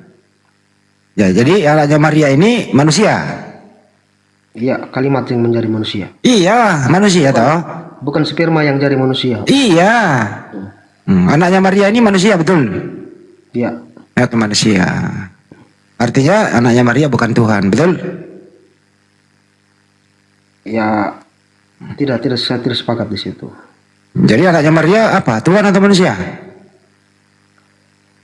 Secara kasat mata manusia, Ya udah manusia toh. tapi kalimat Allah yang jadi manusia bukan Kok kamu- sperma yang kok kamu ribet? yang jadi manusia, Bang. Kok kamu mempersulit diri, masih bro? Para barang sederhana loh. Ya itu juga sederhana. Ya udah kalau begitu sederhanakan sekali lagi. Anaknya Maria manusia atau Tuhan? Kalimat Allah yang menjadi manusia. Ya berarti manusia. Ya. Oke. Berarti artinya Yesus bukan Tuhan karena dia manusia, betul? Tidak sepakat karena dia bukan sperma yang jadi manusia, Bang. Ya, berarti anaknya Maria Tuhan. Bisa dikatakan begitu. Oke. Manusia dari kalimat Allah. Nah, jadi anaknya Maria Tuhan atau manusia? Manusia. Artinya anaknya Maria bukan Tuhan. Kalimat Tuhan yang menjadi manusia. Berarti anaknya Maria manusia. Iya. Ini pertanyaan terputar. Ya karena kau yang nggak mau jujur. Kan tadi saya sudah bilang manusia yang dari kalimat Allah bukan dari Iya. sperma. Kan jelas. Iya. Saya nggak nanya dari mana Yesus. Saya nanya anaknya Maria. Ya anaknya Maria yang sama-sama kita tahu Ya, bahwa ada, kalimat Allah. Ya udah, aku standby dulu. Yang aku standby dulu, kayaknya di bawah ada yang mau menggantikan saya. Silakan aja bro di bawah. Saya standby dulu. Oh, lanjut lagi host. Ya, gimana Bang Martin? Ya kan kita Enggak, sama-sama tadi tahu kau kan. mengatakan kalimat Allah yang menjadi manusia, maksudnya apa itu? Ya firman Allah yang menjadi manusia kan sama-sama kita tahu di ayat itu ada semua itu, Bang. Kenapa kau pakai kalimat Allah? Maksudnya apa itu? Ya kan Nabi Isa jadi lahirkan. Oh, kau meyakini Nabi Isa? Itu kami sudah sepakat di diskusi-diskusi sebelumnya, Bang. Oh, berarti sama, Yesus dan Nabi Isa sama? Iya sama. Oh, sama. Berarti bukan Yesus Tuhanmu? Ya kan dalam Islam tidak percaya dia Tuhan, tapi kami percaya. Bah, macam mana nih? Nabi Isa Nabi kami, kenapa kau Tuhankan? Kan kita sudah sepakat. Sepakat apa? Macam mana? Kita sudah Gimana mau sepakat sepakat? bahwa kedua oknum ini sama. Ya sama, tetapi itu Nabi kami. Kenapa kau Tuhankan? Ya itu kan Gimana abang kesepakatan mereka kita? Tuhankan. Sepakat maksudnya orang yang sama, cuma beda pandangan, Bang, gitu maksudnya. Sepakat orang yang sama, satu oknum. Ya beda Ya. beda pemahaman. Nah. Enggak, sekarang kenapa kau Tuhankan ini Nabi kami itu? Ya karena kisah-kisah kelahirannya itu yang luar biasa, Bang. Apa kisahnya? Ya ibunya yang dipilih dari disucikan. Terus sekarang ku tanya, mana lebih? Sekarang ku tanya, di mana ada tertulis kalau Bunda Maria itu lahir di kandang domba? Itu versi kami, Bang. Jadi mana tertulis? Maksudnya gimana? Coba diperjelas, Bang. Enggak, Bunda Maria lahir di mana? Di kandang domba? Yesus yang lahir di kandang domba. Iyalah, Bunda Maria melahirkan Yesus di kandang domba. Iya, betul. Di mana tertulis di kitabmu kalau lahir di kandang domba? Ini harus cari lagi nih, Bang. Saya tidak hafal itu ayat-ayatnya. Artinya satu oknum dengan berbeda dua cerita ya. Satu oknum dua cerita berbeda ya. Begitu kan? Nah sekarang menurut cerita di kitab Anda, kalau Yesus Bunda Maria itu melahirkan Yesus di kandang domba, di mana tertulis? Sebentar, Bang ya. Kalau Anda nggak bisa menunjukkan, berarti cerita Anda yang salah, ya kan? Cocok? Ya cocok. Cocok? Ya cocok lah berarti kalau gitu. Aduh macam. Cocok. Sebentar, saya cari ayatnya dulu, Bang. Saya cari ayatnya dulu. Nggak, kalau cocok berarti Nabi kami yang kalian Tuhankan. Iya, bisa dikatakan seperti itu. Ya udah, aduh mah berat hancur banget, aduh. Semua kalian ambil. Menjadi Nabi perdebatan kami yang kalian itu, Bang. ambil, Tuhan kami, nama Tuhan kami kalian ambil, semua kalian ambil. Nama Tuhan mana yang lagi yang diambil? Tadi Allah, ini Nabi kami kalian ambil juga, semuanya kalian ambil. Congok kali kalian. Oke, gini. Kalau pernyataan abang seperti itu, nama Tuhan abang diambil, saya ambil misalnya. Nah, berarti Tuhan. Enggak, tadi sepakat lu masalah Nabi Isa nih. Sepakat ya? Berarti kau telah mengambil Nabi kami. Ya itu kan beda versi ceritanya saja, Bang. Tapi ya ceritanya. Nah sekarang Tidak boleh dipakai bahasa seperti itu. Misalnya oke, tunjukkan ceritanya di mana tertulis kalau Bunda Maria melahirkan Yesus di kandang domba. Tunjukkan ceritanya di mana. Oke, sebentar.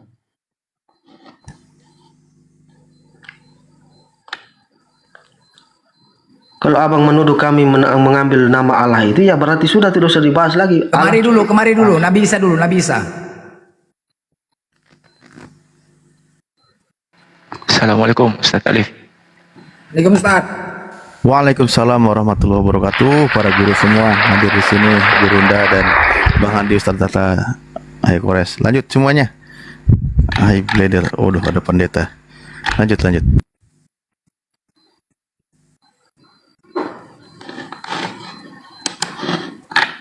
Mencret enggak ada datanya itu. Mencret. Ya amat enggak ada.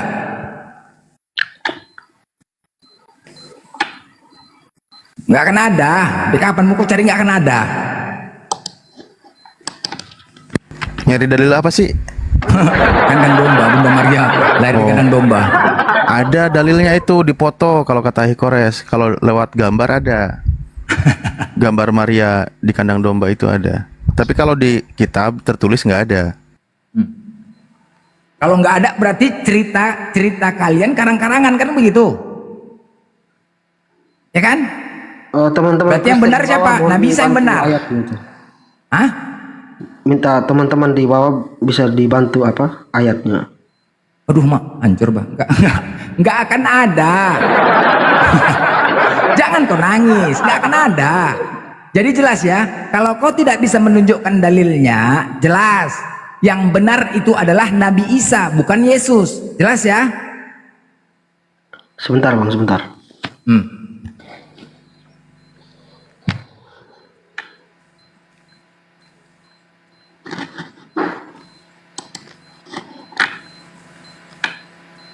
Kalau ada kubaptis kau pakai air panas, tenang aja kok. Sebentar bang.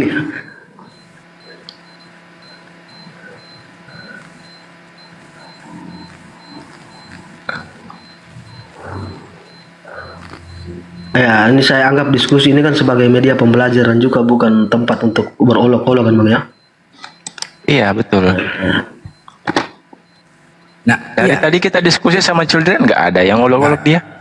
itu gini, kalau kita diskusi tanpa menggunakan data, akhirnya semua narasinya akal-akalan. Ketika kau bernarasi dengan akal-akalan, jadi bahan tertawaan. Itu dasarnya, paham kan? Kalau kau pakai data, tidak akan jadi bahan tertawaan. Tetapi kalau kau gunakan akal-akalan, jadi bahan tertawaan. Jelas? Makanya pakai data.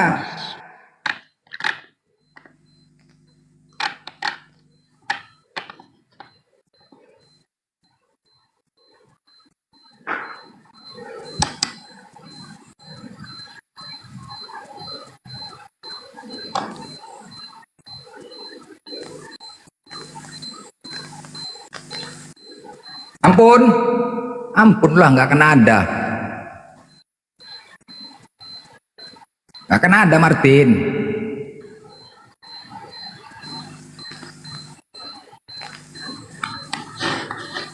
Sebentar bang ya.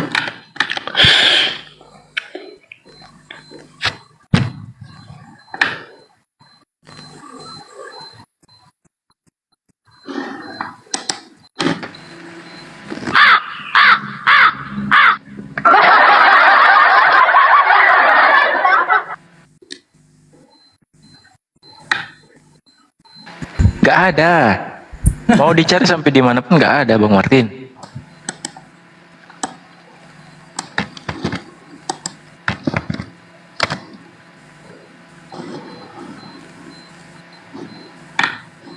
Memang nggak ada.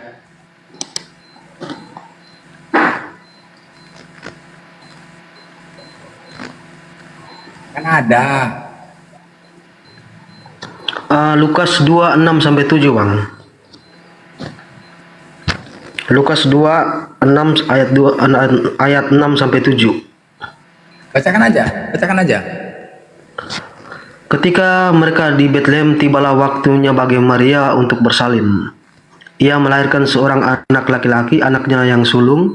anak itu dibungkus dengan kain lalu diletakkan di dalam palung berisi jerami sebab mereka tidak mendapat tempat untuk menginap.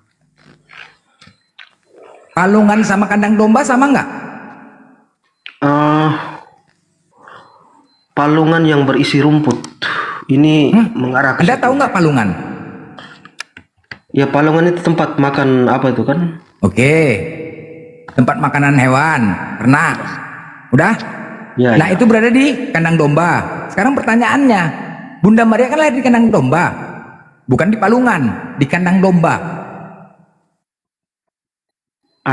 Tempat makannya itu maksudnya. Nah, Bisa diartikan begitu kan? jelas ya. Berarti cerita karang-karangan ya. Jelas ya. Tidak bisa kalian membuktikan. Di antara satu oknum ini berbeda ceritanya. Ya, dari sini aja udah jelas ya. Kalian nggak bisa menunjukkan dalilnya. Dia tidak ada lari kandang domba. Dan kemudian setiap bulan 5 kalian merayakan kenaikan Isa Al-Masih di kalender gereja Isa Al-Masih. Siapa Isa Al-Masih itu? Kenapa kalian rayakan? Bukankah di Muslim juga dia diangkat, Bang?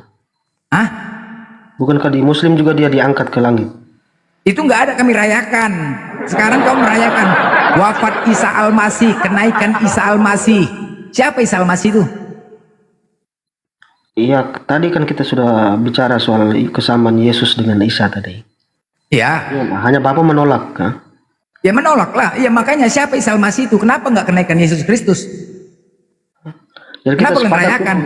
kita harus sepakat dengan teman-teman lain dulu nih, Yesus dan Isa ini sama atau tidak nih? Tapi udah sepakat kita, Yesus dan Isa sama, tetapi beda versi ceritanya. Sekarang kita buktikan cerita mana yang benar. Nah, aku bertanya, kau lahir di kandang domba Bunda Maria, kau tidak bisa menunjukkan dalilnya. Dalilnya Berarti tadi cerita kalian yang bohong kan? palungan tadi, Bang, berisi rumput tadi. Palungan sama kandang domba sama nggak?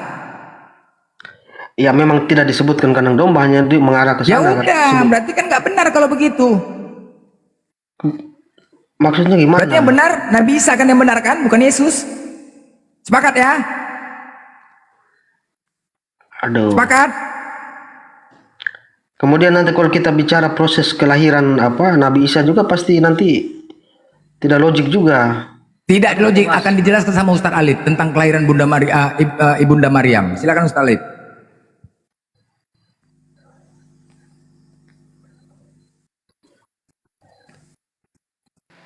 Ustaz Alif, monitor Ustaz. Oh, Monitor. Ustaz Alif. Aku Ya. siap. Apa? Gimana? Tentang kelahiran Ibunda Maryam. Nabi Isa. Kelahiran Nabi Isa alaihissalam. Ya. Yuk, tertulis di dalam Al-Quran, Nabi Isa alaihissalam dilahirkan dari seorang perawan suci yang bernama Siti Maryam, Sayyidatina Maryam, Sayyidah Maryam. Lalu beliau mengasingkan diri, pergi ke tempat jauh. Apa yang ditanyakan? Kelahirannya sudah. Keajaibannya memang ajaib. Dia tanpa ayah. Jelaskan dalilnya, Martin. Apa yang mau pertanyakan lagi? Iya, yang soal apapun kurma dan sebagainya itu coba diceritakan semua.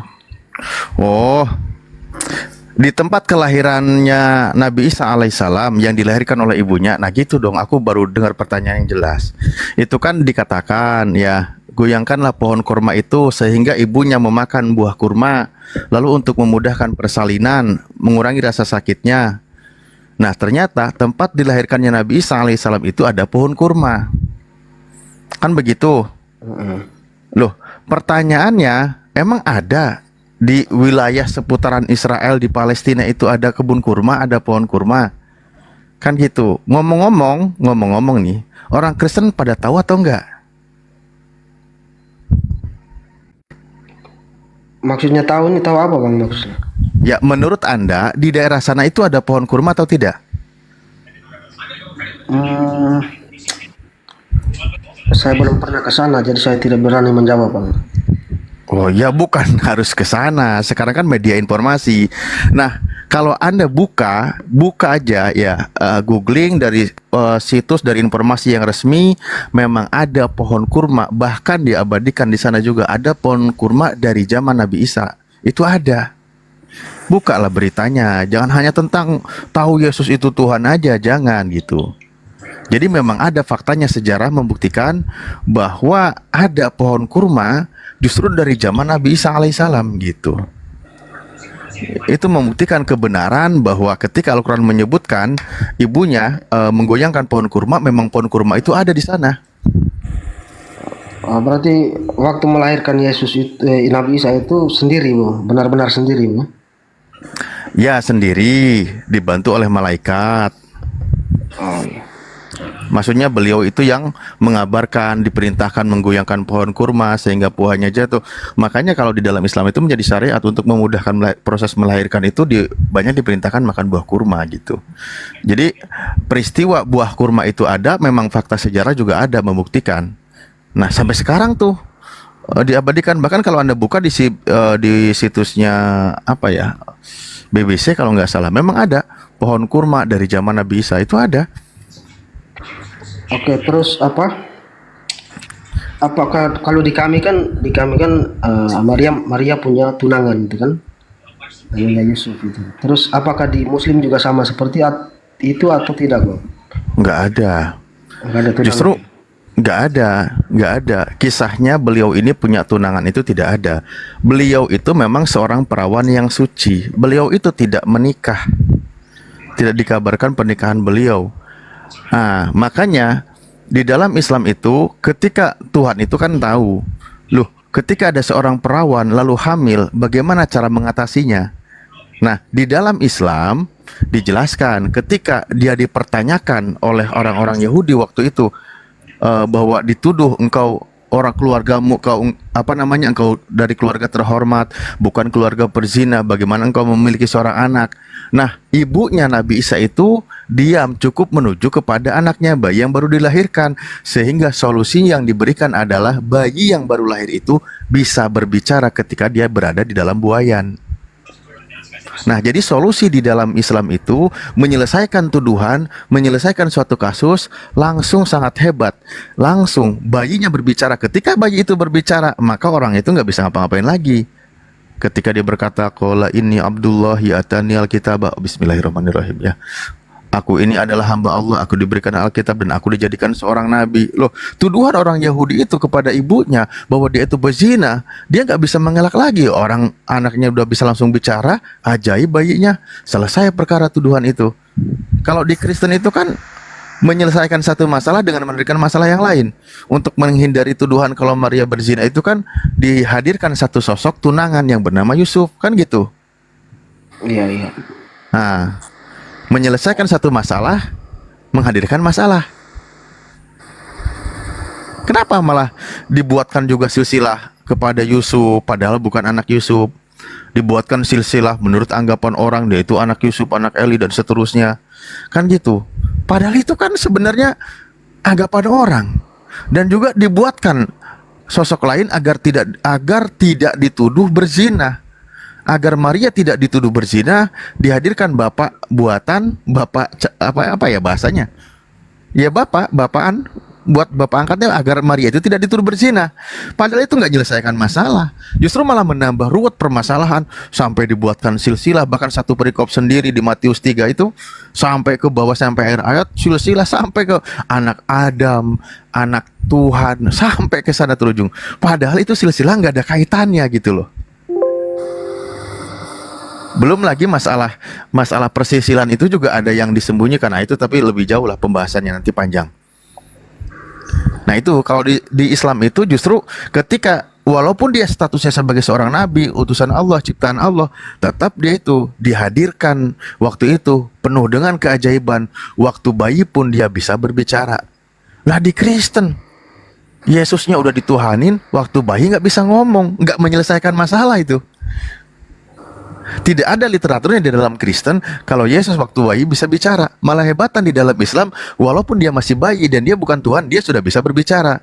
Makanya Al-Quran mengabarkan yang hebat itu bukan yang dilahirkannya, tetapi yang menciptakan yang dilahirkan itu. Begitu. Oke.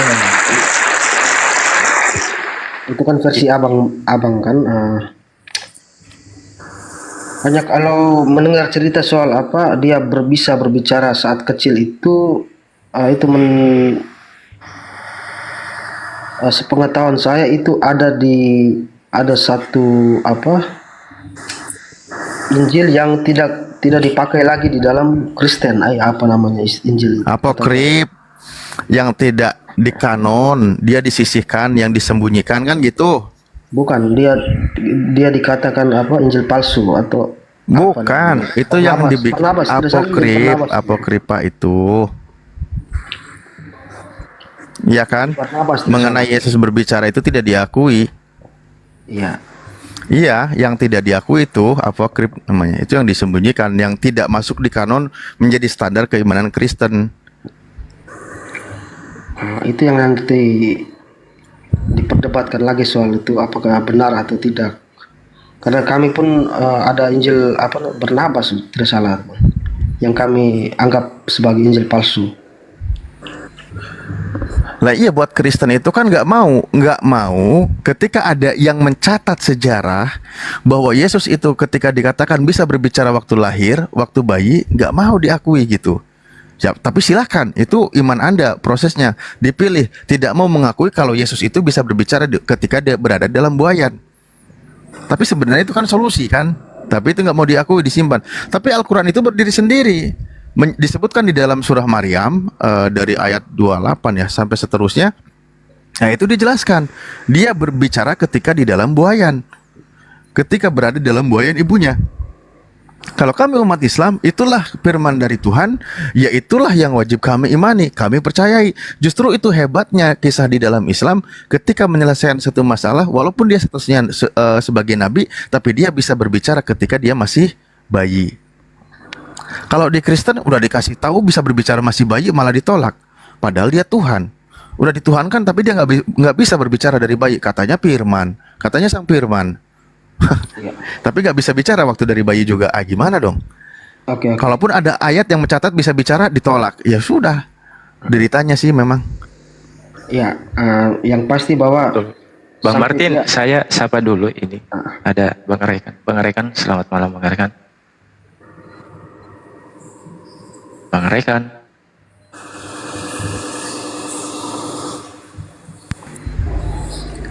Ya, coba kita sekarang ini ya, Martin, sambil nunggu yang lain berbicara. Anda kan tidak mau mengakui kalau Nabi Isa atau Yesus bisa berbicara ketika dia masih berada di dalam buayan, ketika dia masih bayi. Anda nggak mau kan mengakui kan? Benar nggak? Bukan tidak mau mengakui, tetapi memang di dalam Alkitab kami tidak diceritakan seperti itu. Lah iya, makanya tidak mau diakui karena tidak diceritakan memang dia belum bisa berbicara. Makanya untuk menyelesaikan tuduhan terhadap Maria agar tidak dituduh berzina, maka dihadirkanlah bapak tiri, kan gitu. Apa bapak apa Bang? Ya bapak tirinya lah. Bapak tiri ya. Jadi bapak apa dong? Saya tidak, kata tirinya saya dengar kurang jelas Bang. Sorry. Oh gitu. Lah iya kan? Bahkan ketika ada di dalam kitab Anda bukan di Thomas, ingatku di Thomas loh, yang mencatat kalau dia itu bisa berbicara ketika dalam buayan pun itu tidak masuk di kanon.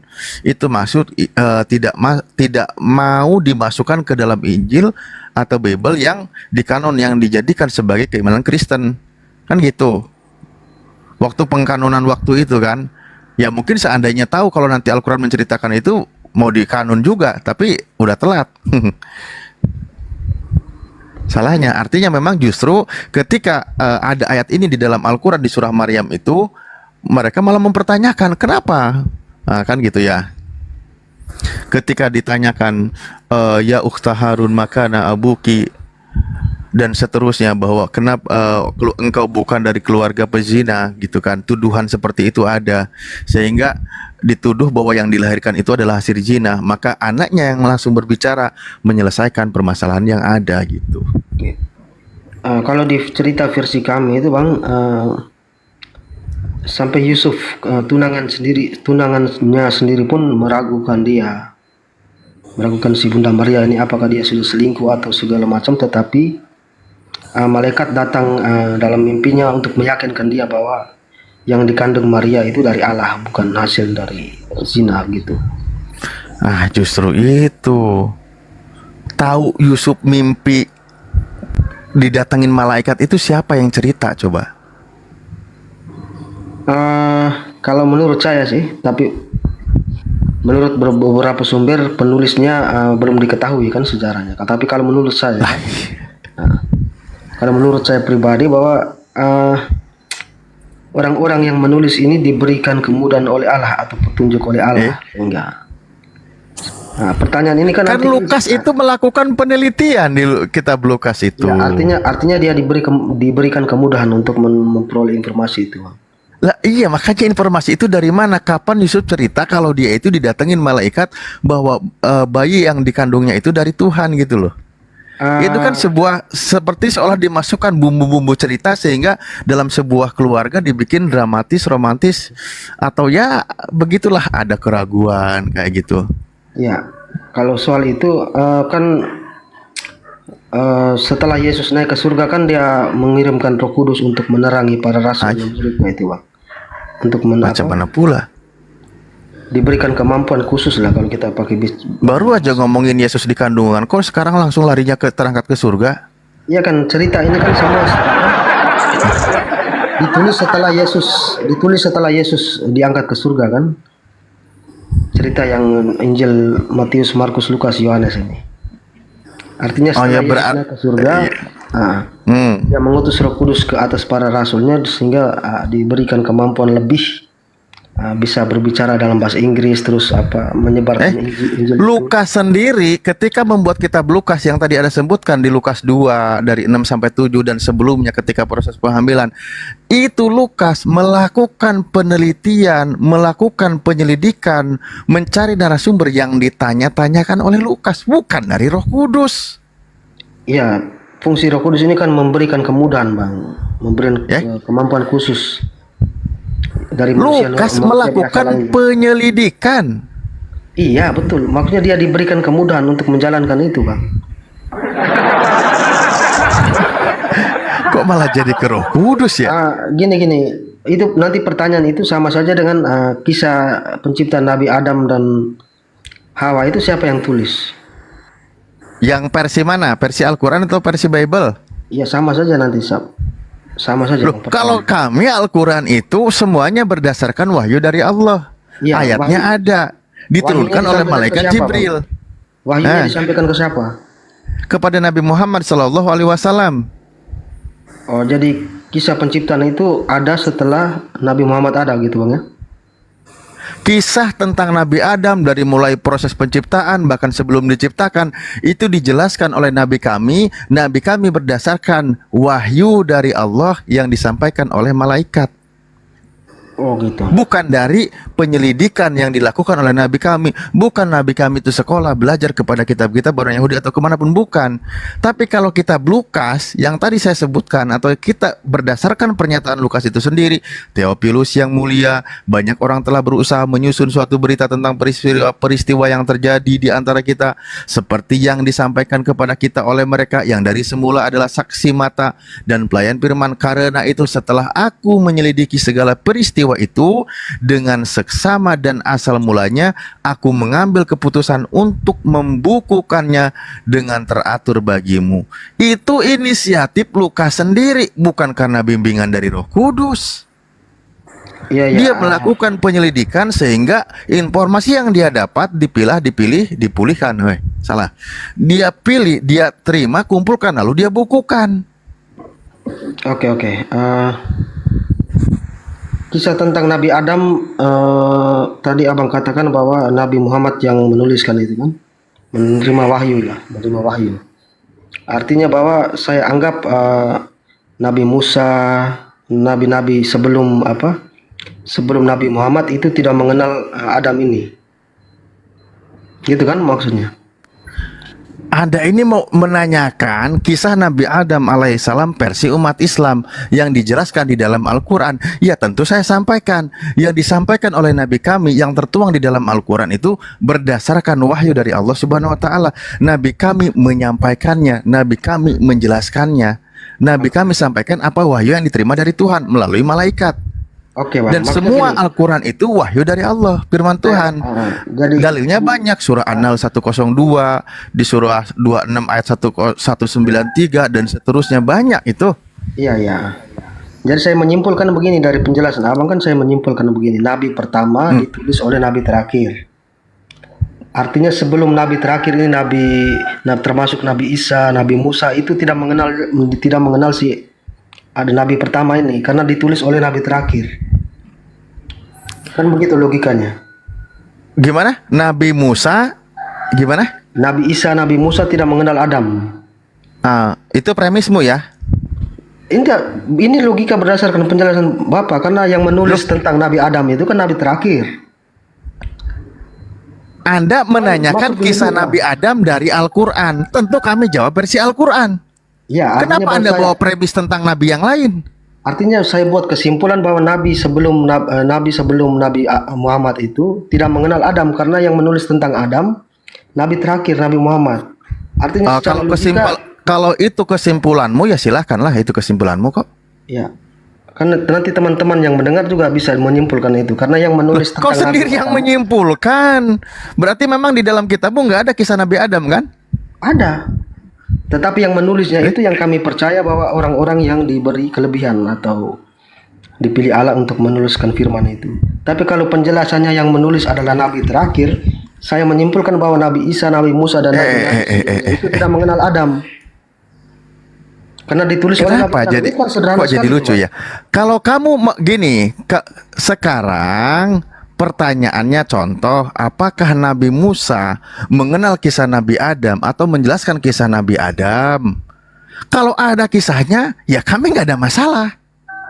Kami sedang tidak mengklaim bahwa hanya satu Nabi yang mengisahkan tentang Nabi Adam. Nggak ada, dari tadi kami mengklaim seperti itu. Kalau ada Nabi Musa mengisahkan tentang Nabi Adam, silakan. Kami sedang tidak mempermasalahkan itu. Enggak, tadi kan saya menyimpulkan berdasarkan penjelasan Abang tadi, bukan saya buat kesimpulan sembarang. Penjelasan saya itu berdasarkan pertanyaanmu. Iya, kan gini, kan logikanya gini. Pertanyaanmu apa tadi? Siapa yang menulis tentang kisah Nabi Adam? Abang bilang Nabi Muhammad yang mengisahkan itu, diwahyukan kepada Nabi ketika Muhammad. tanya kepada kami umat Islam yang sumbernya dari Al-Quran. Itu dia, makanya secara logika saya katakan bahwa Nabi Isa dan Nabi Musa dan nabi-nabi yang lain tidak mengenal Adam karena yang menulis tentang Adam Nabi terakhir.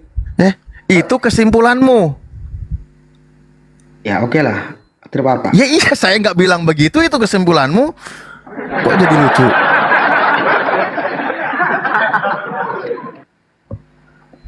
Kan masuk gitu kan, kayak yang menulis Nabi terakhir. Kecuali begini, klaim saya, di dunia ini hanya ada satu Nabi yang mengisahkan tentang Nabi Adam. Di luar Nabi itu tidak ada yang mengisahkan.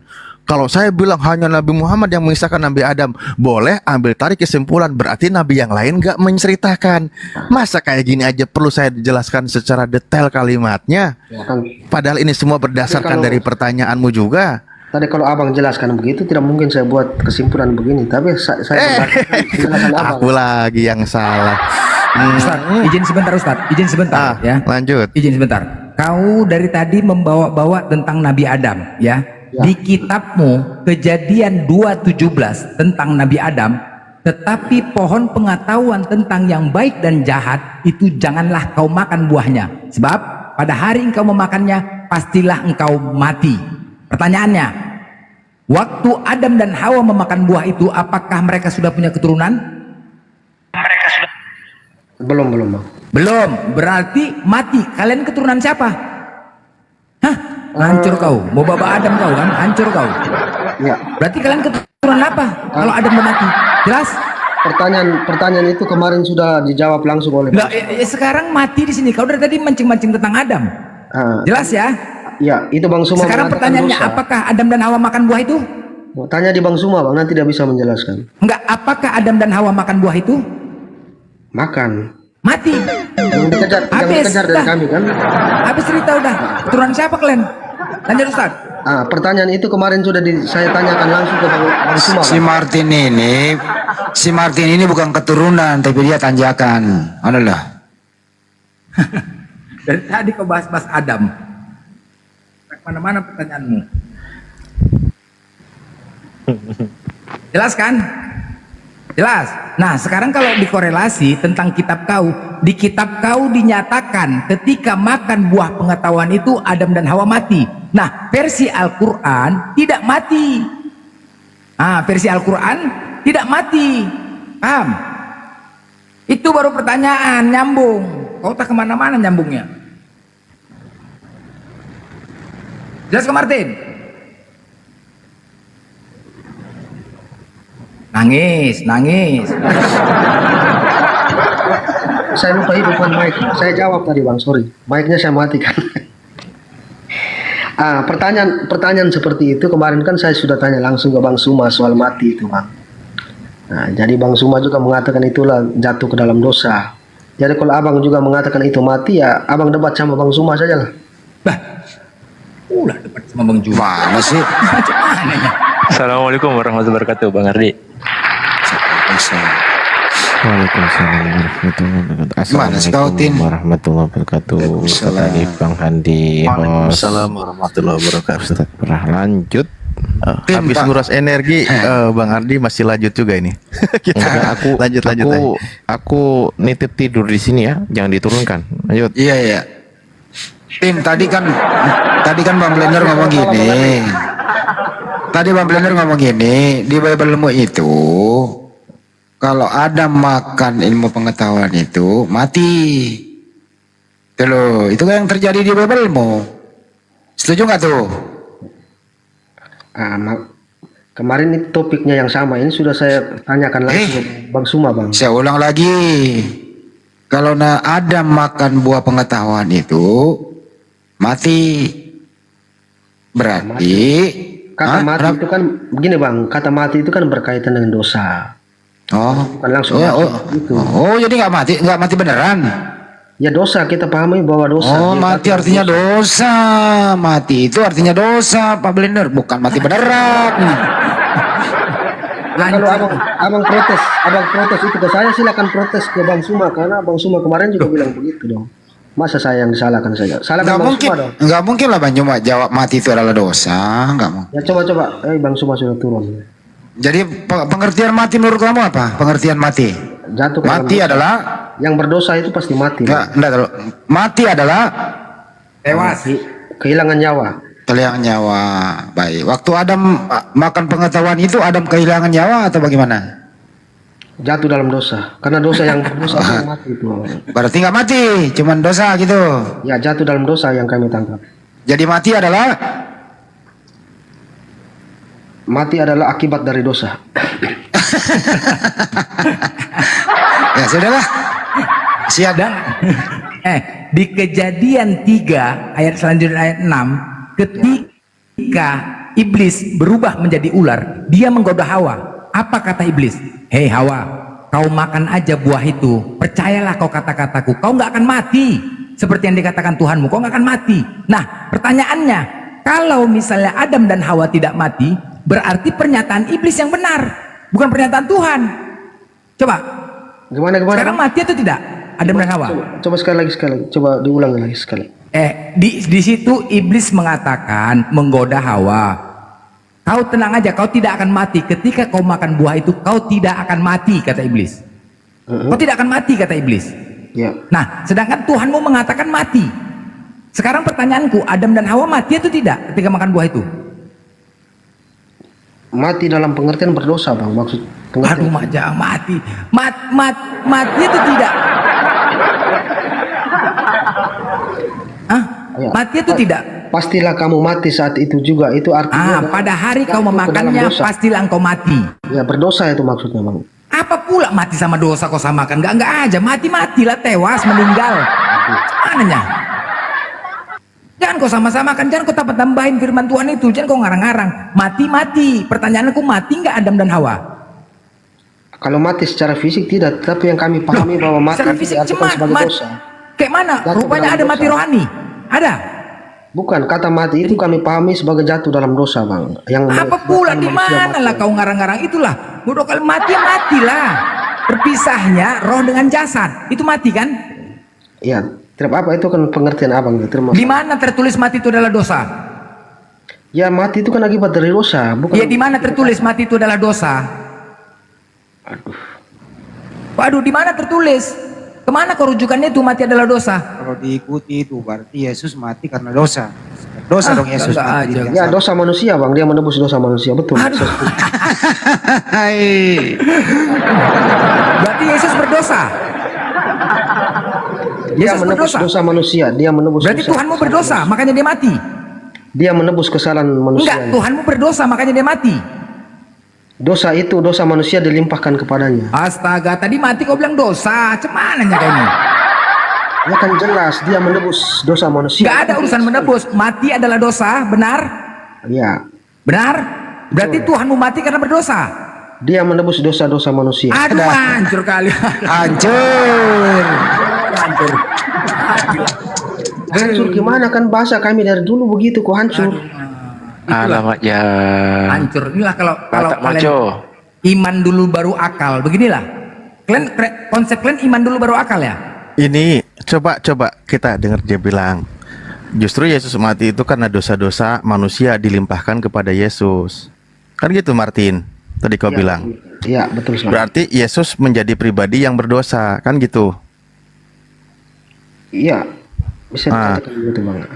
Tempat Kalau orang secara- berdosa di mana? Secara logikanya ya, secara logikanya begitu. Iya, secara logikanya begitu. Lalu tempat orang yang berdosa di mana? Neraka.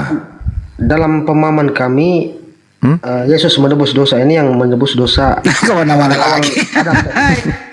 Ya bukan dosa yang kita buat sehari-hari ini, Bang, maksudnya. Tapi dosa-dosa warisan, dalam istilah kami dosa warisan yang dibuat oleh Adam. Karena Adam ini kan sudah diusir oleh Allah dari surga. Ya udah, apapun itu yang diceritakan kan dosa yang diterima oleh Yesus. Yesus yang nampung dosa semuanya kan? Gini, ketika Allah mengusir Adam dari surga, dosanya ditanggung Yesus. kan Adam juga sudah bertobat langsung waktu itu. Iya, iya dosanya ditanggung Yesus. Kenapa tidak ditarik kembali langsung ke surga? Iya, dosanya ditanggung Yesus. Padahal dia sudah bertobat itu, Bang. Dosanya ditanggung Yesus. Kenapa tetap dia kirim ke bumi? Dipindahkan ke Ya sudah, kita ke poinnya, ngapain Ya diperpanjang? gini, pertanyaan selanjutnya, setelah Tuhan mengusir Adam, kemudian dia sudah bertobat tapi tetap dipindahkan ke bumi. Dalam kepercayaan Muslim, bagaimana kita memperoleh kembali surga itu? Wah, nah kalau Nabi Adam mah bertobat selesai itu, nggak perlu dilimpahkan ke Yesus. Justru itu. Setelah dia bertobat, kenapa Tuhan tidak bilang, ayo masuk kembali karena kamu sudah bertobat, kembali ke surga? Kok malah jadi kita yang ngatur Tuhan? Ya, ini kan kita pakai logika nih, Bang. Jangan ditabrak dengan datanya Muslim. Kita sedikit sampaikan ya, sebagai untuk pengetahuan buat kawan Kristen mungkin karena tidak tahu. Kalau di Islam itu dikabarkan bahwa Bismillahirrahmanirrahim, inni ja'ilun fil ardi khalifah, aku akan menjadikan seorang khalifah di muka bumi. Nabi Adam itu akan ditempatkan di muka bumi. Bukan ditarik lagi ke surga, memang dia itu akan ditempatkan di muka bumi. Di muka bumi itu Nabi Adam akan hidup. Di muka bumi itu juga nanti Nabi Adam akan mati. Jadi memang Nabi Adam itu akan ditempatkan di bumi. Kok malah disuruh tarik lagi ke surga? Gini, Jadi Bang, kan jelas. Gini, logikanya kan begini. Kalau memang diciptakan untuk ditempatkan di bumi, kenapa tidak langsung saja? Kenapa harus dites dulu? Ngatur Tuhan ini. Kok jadi ngatur Tuhan? Ya gini, kan seandainya waktu itu mereka tidak makan buah, artinya mereka tetap di surga, kan tidak ada yang ke bumi. Kan logikanya begitu. Kenapa harus dites dulu? Fadil Bang Handi, maksud Bang Handi. Kalau berdosa baru dibuang kan? ke bumi. Nah, kalau berdosa baru dibuang ke bumi. Martin kembali ke topik. Dosa apa yang ditanggung Yesus di tiang salib? Dosa apa? Ya dosa Adam tadi, dosa waris. Dosa Adam. Berarti Yesus berdosa. Kalau secara logikanya dia menanggung, ya betul. Dia Oke, menanggung baik. dosa manusia. Jadi yang menanggung dosa berarti berdosa, betul? Ya bisa dikatakan begitu. Oke. tempat orang berdosa itu di surga apa neraka? Jangan lompat langsung, kan masih ada cerita lanjutan, Bang. Coba jangan lompat dulu, coba diurutkan dulu. Tadi Coba. Abang mengatakan Yesus menanggung dosa. Anda yang ngomong, bukan saya. Iya, oke lah.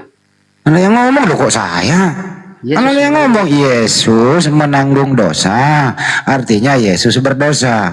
Anda kayak ngomong gitu. Oke. Oke, sekarang tempatnya orang berdosa itu di mana? Neraka apa surga?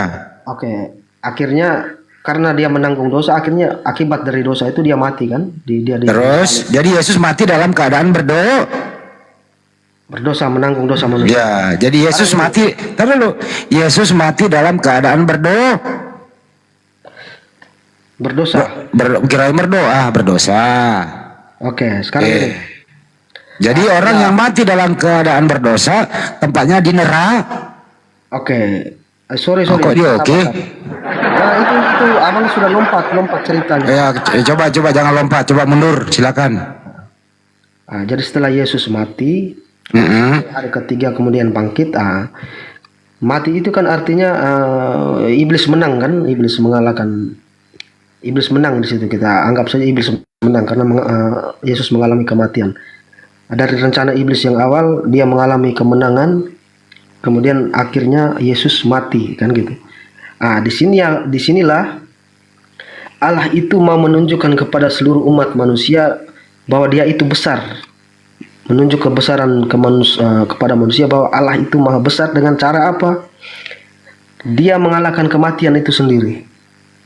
Dia bangkit lagi, dia bangkitkan kematian itu.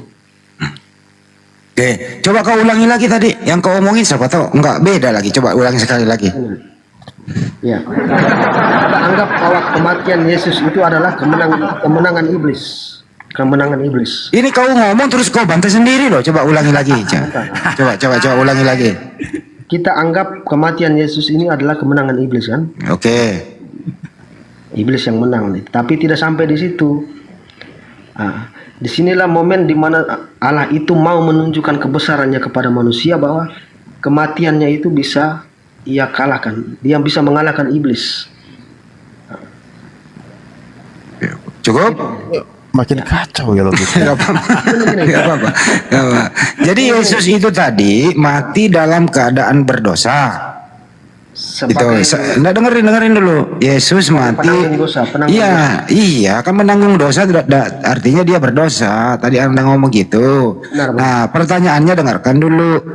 Apakah sampai saat ini Yesus masih berdosa? A berdosa, B tidak lagi. Tidaklah, sudah tidak.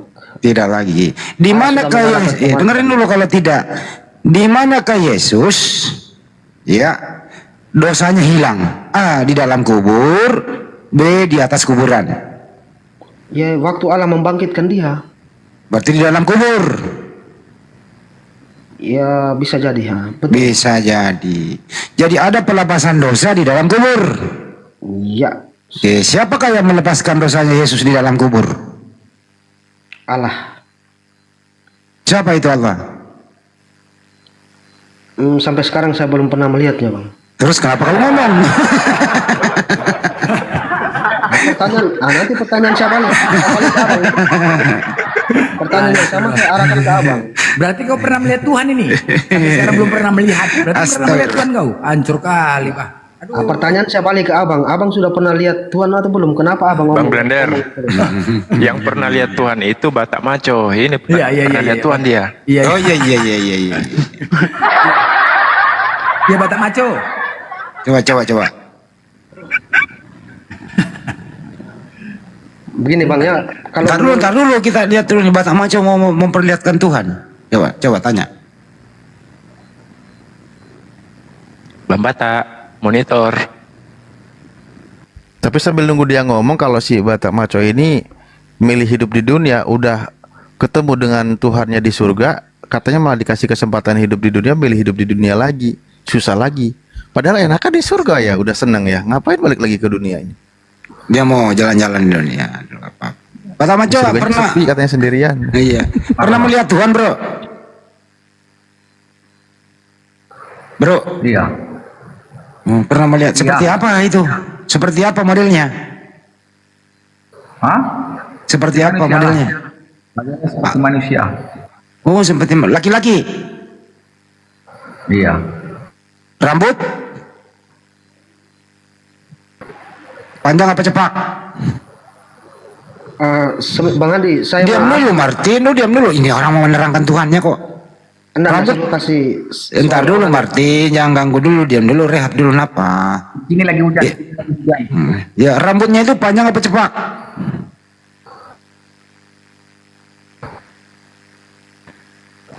Waduh. Dia ada kerudung dia. Hah? Pakai kerudung? Ada kain. Astagfirullahaladzim. Aduh. Pakai jilbab putih lagi jangan. Tuh. Kerudung kayak wanita. Oh, tapi Dia laki-laki. kerudung putih. Oh, pakai sorban. Wanita itu bukan. Pakai sorban. Ada kain di atas kepalanya. Oh, gitu. Hidungnya mancung apa pesek? Hidungnya mancung apa pesek?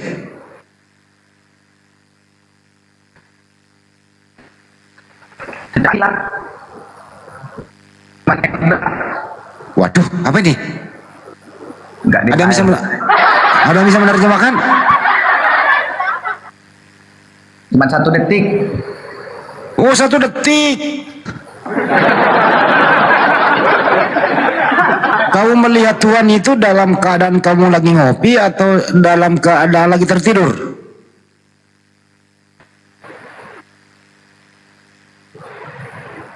Hah? Batak. Kamu melihat Tuhan itu dalam keadaan kamu melihat Tuhan itu dalam keadaan kamu ngopi atau saat kamu tertidur?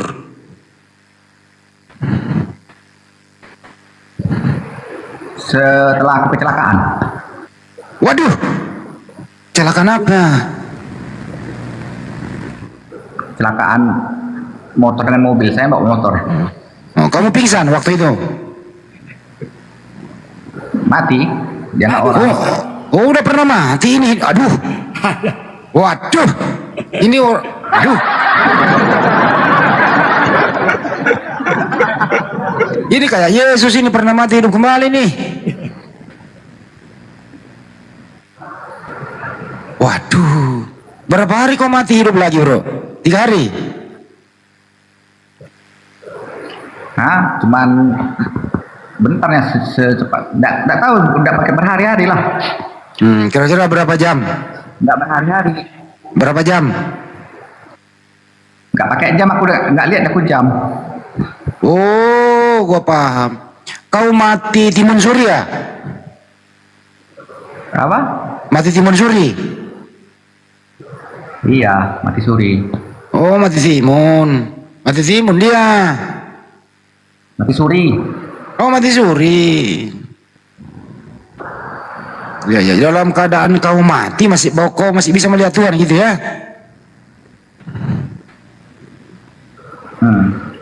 Iya. Hebat juga itu kau. Kau mati masih bisa aktivitas loh. Apa bedanya kau dengan Yesus? Saya kan nggak percaya Tuhan. Kalau saya lihat Tuhan baru saya percaya. Waduh, merinding ini bulu betisku ini mendengar ini. Oke. Bang Andi, saya ngomong ya. Karena banyak teman Kristen yang protes atas jawaban saya. Saya bilang saya tidak pernah melihat Tuhan, mereka protes bilang saya belum cukup ilmu, jadi biar saya turun saja. Ya janganlah. Yang sudah pernah lihat Tuhan naiklah. Itu si Batak itu melihat Tuhan. Lagi cerita yang udah pernah ngeliat Tuhan tuh, lagi cerita dia. Lagi cerita. Gimana si Martin ini? Dia pakai sorban putih gitu loh. Laki-laki itu. Batak maco. Kalau kira-kira digambarkan, kalau lihat wajahnya itu mirip seperti siapa? Kalau bintang film lah, siapa kira-kira, atau pemain sepak bola?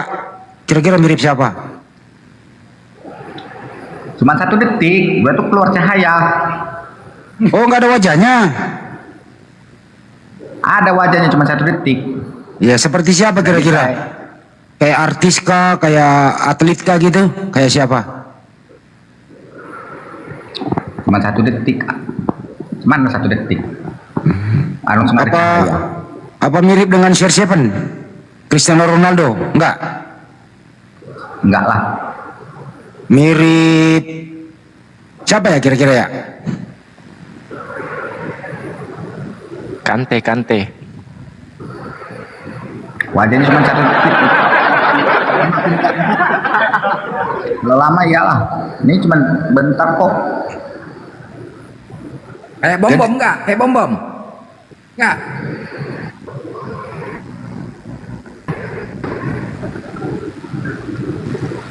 Ini saya dapat informasi, Bang Andi, katanya Bang Bata ini dia sudah pernah masuk di semua agama. Hindu, Buset. Buddha. Iya. Jangan-jangan dia pernah juga masuk botol. Coba tanya. Dulu kan sebelum saya offset akan agama itu saya coblos. Wih. Buset. Pokoknya saya bilang Kayak pemilu dioblos. Buset, kayak kalau pilkada. saya tidak Coblos. Tuhan, saya tidak akan percaya. Akhirnya saya ketemu Tuhan lah, kecelakaan. Siapa nama Tuhan itu? Bang Andi, Lanjut, Ustaz. Bang Andi, nggak coba pengen nanya, ketika dia bertemu Tuhannya, kan terangkat ke surga katanya ketika dia mati. Ketemu Tuhannya, itu ada berapa di sana Tuhannya? Siapa aja? Ya cuman waktu itu saya lihat ada tangga. Lalu ada di atas tangga itu. Itulah dibilangnya belum saatnya, cuma 1 lah di situ. Nggak tahu dalam Satu Tuhanmu. tangga lagi. Ini mah kecanduan main ular tangga, Ustaz. Gak bener ini. Yang iya ada tangga kok.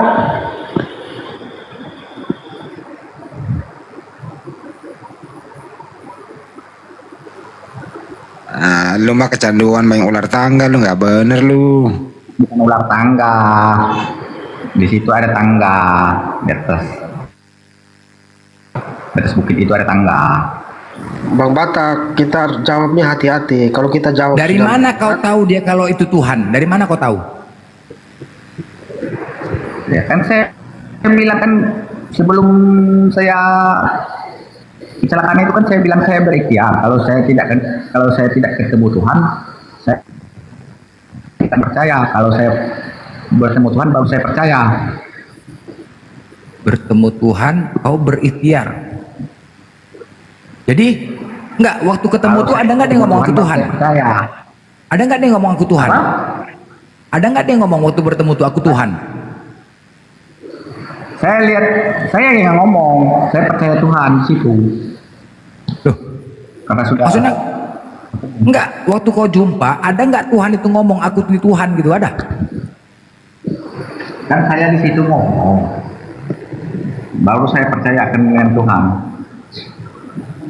Macam mananya kau nih? Kau cuma 1 detik, apa yang Saya kau diberi ngomongkan? kesempatan, saya hidup. Hah? Kalau bukan Tuhan, tidak mungkinlah saya dikasih kesempatan. Iya, dari mana Untuk kau hidup tahu lagi. kalau itu Tuhan? Dari mana saya tahu? Ya karena Iya. saya tahu dia bercahaya. Hah? Cahaya, lampu pun cahaya. Enggak aja kau. Lampu juga cahaya. Nanti lampu motor, mobil enggak, cahaya juga. Itu Tuhan Philip. Lampu cahaya. Enggak aja kau nih. Dari mana kau tahu dia Tuhan? Di Yohanes 5 ayat 25. Buset. Waktu kecil saya dikasih. Mimpi pakai dalil. Waktu saya kecil kan dikasih itu saya. Mimpi pakai dalil Yohanes 5:25. Yohanes 5 ayat 25. Iya.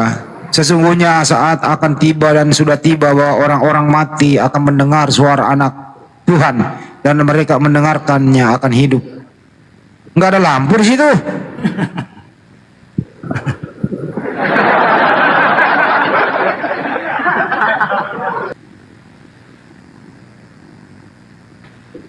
Saja kau. Nama kau aja Batak Maco, tapi congor kau nggak seperti orang Batak. Kau buat malu Batak aja kau. Kau yang bukan orang Batak. Kau pula Batak mimpi mengarang-arang Kan kau. saya ini ngasih jalan, ngasih tahu. Kalau kamu percaya terserah, kalau tidak ya sudah. Kau mengarang namanya itu, ngarang aja kau. Enggak aja. Bukan mengarang. Ada Jadi- pertanyaan kok, ada dokternya kok yang waktu saya Dari mana kau tahu kalau itu Tuhan? Itu pertanyaanku. Dari mana kau tahu? Ada dokter yang waktu saya kecelakaan di situ kok. Ah, dokter dia Yang ngomong kalau dia Tuhan gitu. Bukan dokternya sudah bilang saya sudah mati situ. Ah, Ya aku bertanya, dari mana kau tahu kalau dia itu Tuhan itu loh? kan aku bilang saya waktu kecil dikasih liturgi Yohanes 5 ayat 25. Aduh, Saya nggak tahu apa waktu kau berjumpa sama dia, Akhirnya kau kok sudah tahu dia saya Tuhan. mati, baru tahu. Sewaktu Kan kau saya berjumpa berbicara dengan sendiri, dia, tapi roh saya ini yang bicara. woi, rupanya Bahwa jumpa kau dengan dia itu waktu kau ada masih Tuhan. kecil. Roh saya itu yang berbicara. Dengar dulu saya ngomong, roh saya yang berbicara bahwa itu adalah Tuhan. Makanya saya bilang di situ, roh saya yang ngomong. Iya, waktu kau jumpa dengan Tuhan, ya kan? Kau jumpa dengan Tuhan ini waktu udah masih kecil apa besar? Ketua. Waktu SMA. SMA. Roh Nah, saya dari yang mana bicara, kau tahu? bukan aku yang- Oke, waktu kau berjumpa dengan dia, dari mana kau tahu kalau dia itu Tuhan? Roh. Hah? Rohnya bicara. Roh siapa ini sekarang? Saya, Roh kau ngomong sama kau gitu. roh saya bicara dengan dia bahwa dia adalah Tuhan. Ah, Apa katanya? saya dikasih kesempatan. Hah? Maksudnya? Enggak, apa Saya katanya? dikasih kesempatan Apa untuk katanya? hidup Dia kembali. mengatakan dirinya Tuhan. Aku ini Tuhan gitu. Sama kayak Saulus. Siapakah engkau Tuhan roh gitu? saya Bukan? yang bicara. Roh saya yang bicara bahwa dia adalah Tuhan. Makanya saya bilang. Oh, roh kau saya yang bilang, mengatakan dia Tuhan. Iya, Oh, bukan Tuhan yang mengatakan dirinya Tuhan, bukan? bukan. Saya. Oh, terus roh saya yang bicara. roh kau mengatakan oh kau Tuhan gitu. Terus apa jawab dia? Saya dikasih kesempatan. Enggak, waktu Lagi. roh kau mengatakan kau Tuhan gitu. Terus apa jawaban Tuhan? Saya dikasih kesempatan. Untuk Ngapain? kembali. Hah? Dikasih kesempatan lagi. Maksudnya bicara dia? Iya. Apa katanya? Dikasih kesempatan. Kok apa katanya? Apa kau bilang? Iya, sekarang cuma bicara kasih kesempatan aja. Kan aku pertanyaan aku, dari mana kau tahu dia Katanya Tuhan? apa kau bilang? Dari mana kau tahu dia Tuhan? Itu pertanyaanku. Iya, kan aku bilang roh saya bicara bahwa dia adalah Tuhan. Terus apa jawab dia? Saya dikasih kesempatan. Lah itu jawabannya, saya dikasih kesempatan. Aduh mah hancur. Saya dikasih kesempatan untuk hidup kembali. Roh kau mengatakan kalau dia Tuhan, terus jawabannya saya dikasih kesempatan. Itu jawabannya. Iya. Nyambung nggak menurut kau itu?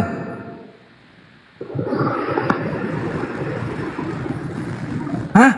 Nyambung nggak? Kau yang nyambung apa enggak? Kau ini Kau yang nggak nyambung kok, nggak aja kau. Orang bertanya, kau kah Tuhan? Ya, kau ku kasih kesempatan. Terus jawabannya itu, apakah kau Tuhan? Kau ku kasih kesempatan. Itu jawabannya, nyambung nggak menurut kau? Ya, Tuhan belum. Hah? Kau yang aja sudah sok kali kau ku tengok. Kau yang sok kali banyak kali gaya kau. Nah, Cakap kau yang nggak jelas kau cakap. fakta bukan opini. Fakta-fakta. Mimpi itu fakta rupanya. Bukan mimpi aku. Kecelakaan. Jadi kemarin apanya? pun. Oh ini pun kayak mana? Kalau kecelakaan fakta, berjumpa Tuhannya fakta nggak? Ya fakta. Congor kau itu fakta. Cakap kau aja pun bersera. Ngarang aja kau. Kok ngarang? Ini fakta dalam hidupku. Terus hati aja kau ngomong. Berapa banyak agama ini kan bingung. Banyak Tuhannya. Ini Tuhan, ini Tuhan, ini Tuhan. Jadi siapa yang Tuhan yang Tuhan kau benar siapa ini? rupanya? Siapa Tuhan kau? Itulah makanya Tuhan kau siapa? pikirku. Mana yang Tuhan Ya, yang Tuhan kau paling sekarang benar ini siapa? di dunia itu pikirku. Enggak, aku tanya, siapa Makanya Tuhan kau saya sekarang ini? kecelakaan. Hah? Dengar Tuhan kau saya sekarang ini ngomong. siapa? Di banyak agama. Itulah di dunia Bang ini. Blender. Siapa saja Itulah yang aku di dunia nanya ini. tadi Bang Blender. ketika klarifikasi sama Bang Batak Maco ini yang mengaku dari Kristen kan gitu, yang pernah bertemu Tuhan. Ketika dia bertemu, maka kami tanya pertanyaan, yang kamu temui itu siapa? Bapa, Putra, atau Roh Kudus? Siapa yang kau temui? Biar Kristen-Kristen pada tahu. Saya di situ cuman bilang, roh saya bilang dia itu adalah Tuhan. Baik. Iya, yang kau temui itu siapa? Atau yang menemui rohmu itu siapa? Bapa, Putra, atau Roh Kudus? Yang saya bilang itu hanya ada Tuhan, roh saya yang ngomong. Makanya saya Jadi belum jelas ya? Belum jelas ya? Belum jelas. Nah, kalau kau bisa mengatakan kau bertemu dengan Tuhan, yang Tuhan yang kau temui itu yang mana? Roh saya yang bilang. Iya, roh kamu bilang, roh kamu yang bilang. Nah, roh kamu itu bertemu dengan Tuhanmu yang mana? Yang Bapa, yang Putra, atau yang roh halus? Hantu suci itu Roh Kudus, atau jangan pakai Roh Kudus lah. Nah, yang mana coba? Roh saya yang bilang, roh saya dia itu adalah Tuhan. Aku percaya sama Tuhan. Lah iya, bila rohmu itu bilangnya Tuhannya yang mana yang kau temui itu? Ya roh saya yang bilang dia adalah Tuhan. Ini memang bukan dia yang salah, kita yang salah. Kita salah tanya orang kayaknya ini kawan-kawan.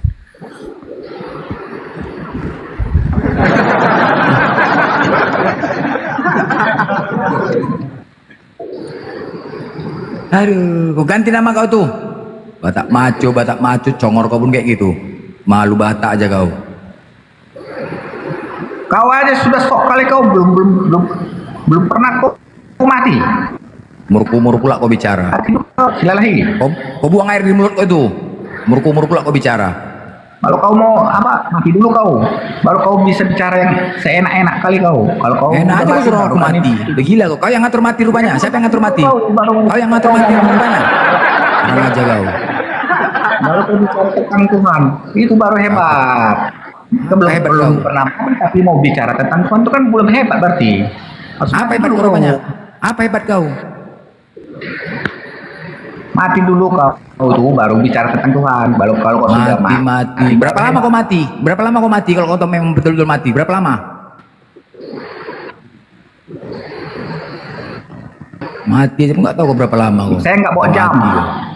Nggak bawa jam itu lah gila kau tuh. Nggak aja kau tuh. Atau kau tak berantem minum tua kau ya, minum tua ya. Belum bayar kau 1 teko, makanya kayak gitu kau. Ama kau Batak maco mati, kau pula yang tahu, kau pula yang mengatakan dia Tuhan, sedangkan dia nggak mengaku dirinya Tuhan. Pandai-pandian kau. Bisa saja iblis. Kalau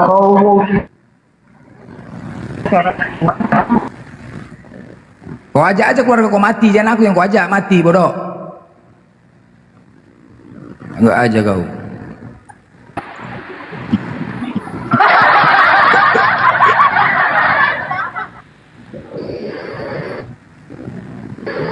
Di Batak.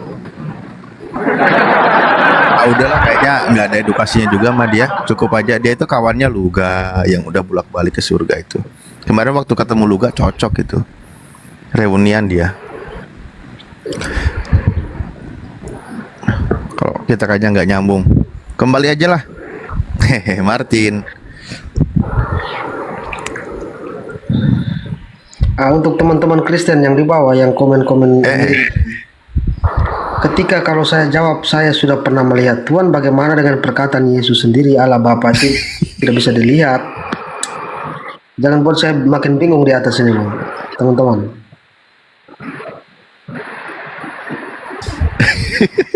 Ketakutan sendiri.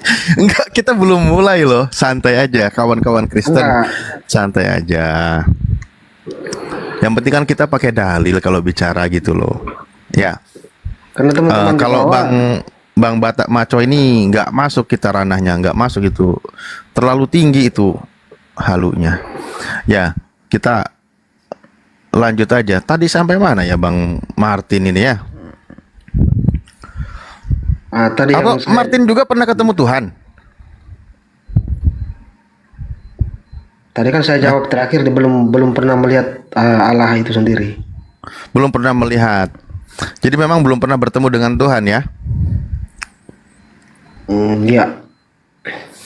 Kalau seandainya Yesus, pertanyaannya apakah saya pernah bertemu Yesus juga kan belum. Allah Bapa juga belum. Kan saya mau jawab sudah kan tidak mungkin. Iya. Ngarang berarti. Itu saya ngarang namanya.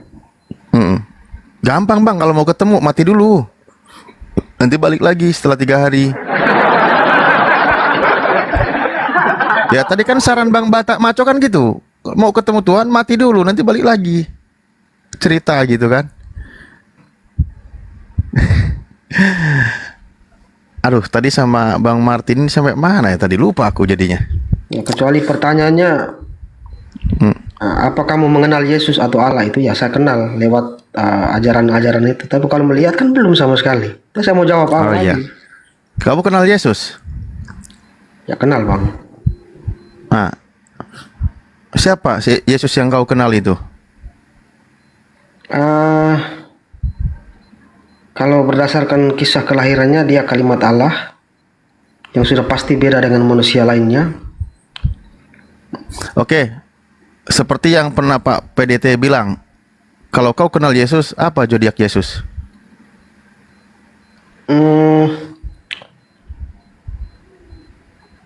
Itu kita harus cari tahu tanggal lahir dulu. Katanya kenal. Ya, pertanyaan yang masuk akal sedikit lah, tanya yang bisa dijangkau oleh saya lah. Iya. Zodiak ini pertanyaan apa ini? Itu tidak penting juga buat saya. Ya udah, nggak penting. Saya juga nanya nggak penting kok. Lanjut aja. Lanjut aja. Nah, Anda mengenal Yesus. Jadi kan Anda kenal Yesus nih. Yesus itu dikenalnya itu sebagai utusan Tuhan atau sebagai Tuhan? Nah, berawal dari pertanyaan sederhana aja. Secara logikanya di Alkitab itu bahwa dia datang sebagai orang yang memperkenalkan Allah kepada manusia. Oke, bahwa Tuhan itu bukan manusia kan gitu? Ya, tetapi Yesus ini dia diciptakan khusus oleh Allah, tidak melalui keturunan siapapun. Betul, sepakat. Dia ditugaskan untuk memperkenalkan kebesaran Allah itu sendiri. Betul. Jadi kami mengenal Allah lewat Yesus ini, Bang. Oke, masih bisa diterima.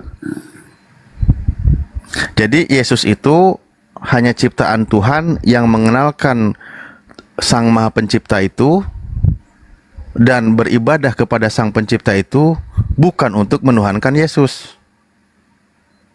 Ya, betul ya? Kami mengenal Allah itu sendiri lewat Yesus. Semua kebesaran Allah ditunjukkan lewat Yesus ini. Iya, Yesus itu mengenalkan kebesaran Tuhan kepada manusia. Makanya kan dia melakukan banyak mujizat kan?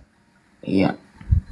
Mujizat yang dilakukan oleh Yesus itu menunjukkan kalau dia itu utusan Tuhan, di mana Tuhan yang mengutus dia itu maha hebat. Iya. Yang mujizat yang paling besar yang menurut saya adalah ketika Allah itu mengalahkan kematian atau iblis. Gitu. Kan abang mereka tidak percaya bahwa Yesus disalibkan kan? Nah, tetapi menurut saya, kan abang mereka tidak mengakui penyaliban itu ada. Oh, kembali ke sini.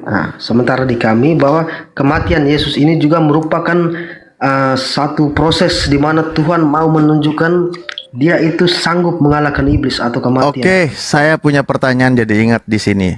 Yang bangga dengan kematian Yesus itu siapa? Iblis lah. Iblis. Oke. Kristen bangga nggak dengan kematian Yesus? Kami menganggap itu sebagai proses yang harus dilalui sehingga Tuhan mau menunjukkan kebesaran itu terjadi. Ini bang. Kristen itu mau sebentar. Kristen itu membanggakan kematian Yesus. Cuman Anda tadi lupa keceplosan duluan, bener nggak? Kalau di dalam cerita itu kan seharusnya yang bangga iblis karena dia bisa berhasil membunuh Yesus itu kan. Ya, betul. Dan Nah, Kristen itu juga yang harus bangga. bangga dengan kematian Yesus. Bukan begitu, Bang.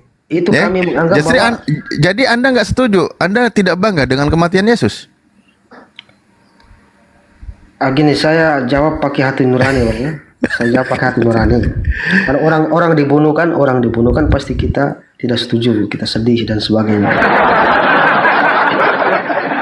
Tetapi kita juga tidak lupa bahwa itu proses yang diinginkan Allah supaya ketika Allah bisa mengalahkan iblis atau mengalahkan kematian itu bisa terjadi. Kalau proses penyalipan itu tidak terjadi, maka salah satu kebesaran Allah yang mau ditunjukkan kepada manusia itu tidak bisa jalan, Bang. Gimana sih? Ya udah kembali lagi, sederhana sekali. Gini. Jadi Tuhan mengutus Yesus ini kan dengan tujuan untuk memperkenalkan dia bahwa dia itu maha kuasa, maha bisa dan sebagainya. Ya, itu betul. Sekarang sementara kalau proses penyalipan ini tidak terjadi, bahwa kematian itu tidak akan terjadi kan? Nanti bagaimana Tuhan mau menunjukkan dia mampu mengalahkan iblis itu sendiri? Itu kan tidak akan mungkin terjadi kalau penyalipan ini tidak ada. Ya, makanya saya tanya tadi, kan upah dosa adalah maut. Tadi kan penjelasan Anda di awal bahwa yang berdosa itu mengalami kematian. Yesus kenapa mati? Karena mendapat limpahan dosa dari manusia yang lain, dari dosa waris. Menurut penjelasanmu. Nah, ketika Yesus mati di kayu salib, yang bangga dengan kematian Yesus itu adalah iblis berdasarkan pernyataanmu tadi. Betul nggak? Iya, karena menurut saya bahwa kalau kematian itu adalah kemenangan iblis. Oke, kemenangan iblis. Baik, terima kasih. Namun, kalau untuk Kristen itu juga bagian dari kebanggaan dan kemenangan atau tidak?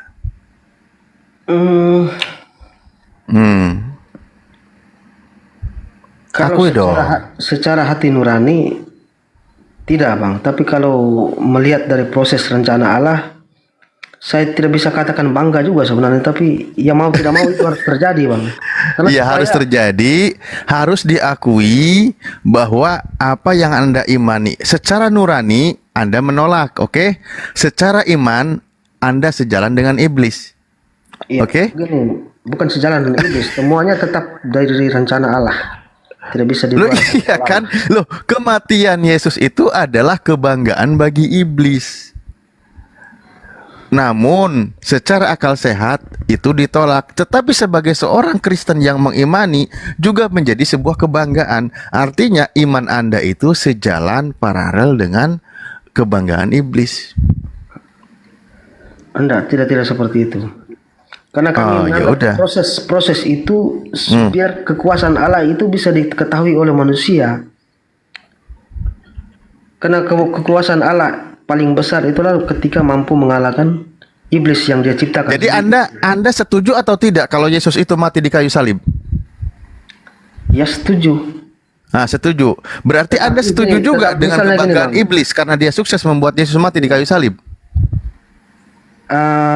Pertanyaan itu gini, kan kematian proses disaliban itu dilihat oleh ibunya langsung, murid-muridnya dan orang-orang di situ. Pasti mereka sedih, sudah pasti kan. Tetapi mau tidak mau, ya mau bagaimana, tetap itu harus terjadi. Tidak bisa ditanyakan ke saya sedih harus atau berdamai dengan iblis ya. Iblis kan itu tidak kelihatan, tidak mungkin kita kesana pegang tangannya. Yang bilang kelihatan siapa? Berdamai dengan iblis itu artinya memang ya sudah, kematian Yesus memang keinginan iblis.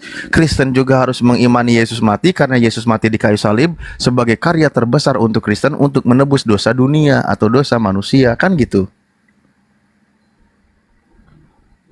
Gini, gini Bang, kita diciptakan Allah kan punya hati. Ketika kita melihat peristiwa itu pasti kita tidak terima, sedih dan sebagainya. Tetapi kita kembali memikirkan lagi rencana Allah itu, apa tujuannya sebenarnya. Nah, berarti Tuhanmu malah lebih nggak punya hati nurani daripada manusia. Gini Bang, dengan tujuan dia mau menunjukkan kekuasaannya itu dengan cara Yesus harus mati dulu supaya dia bisa bangkitkan. Iya, dan membuktikan bahwa dia mampu mengalahkan Yesus harus mati dulu di bawah rencana jahat si iblis. Ya, rencana Oke. jahat. Memang rencana jahat si iblis ini kan siapa? Pertanyaan kembali, siapa yang menciptakan iblis yang punya rencana jahat ini? Yo, kok malah yang menciptakan iblis? Kembali dulu kepada Bang. poinnya. Kan Allah menciptakan Udah, iblis kan gini. pasti ada tujuan dan fungsinya iblisnya ini. Oke, mari kita lihat pernyataan Yesus saja ya. Contoh di Yohanes 8:44.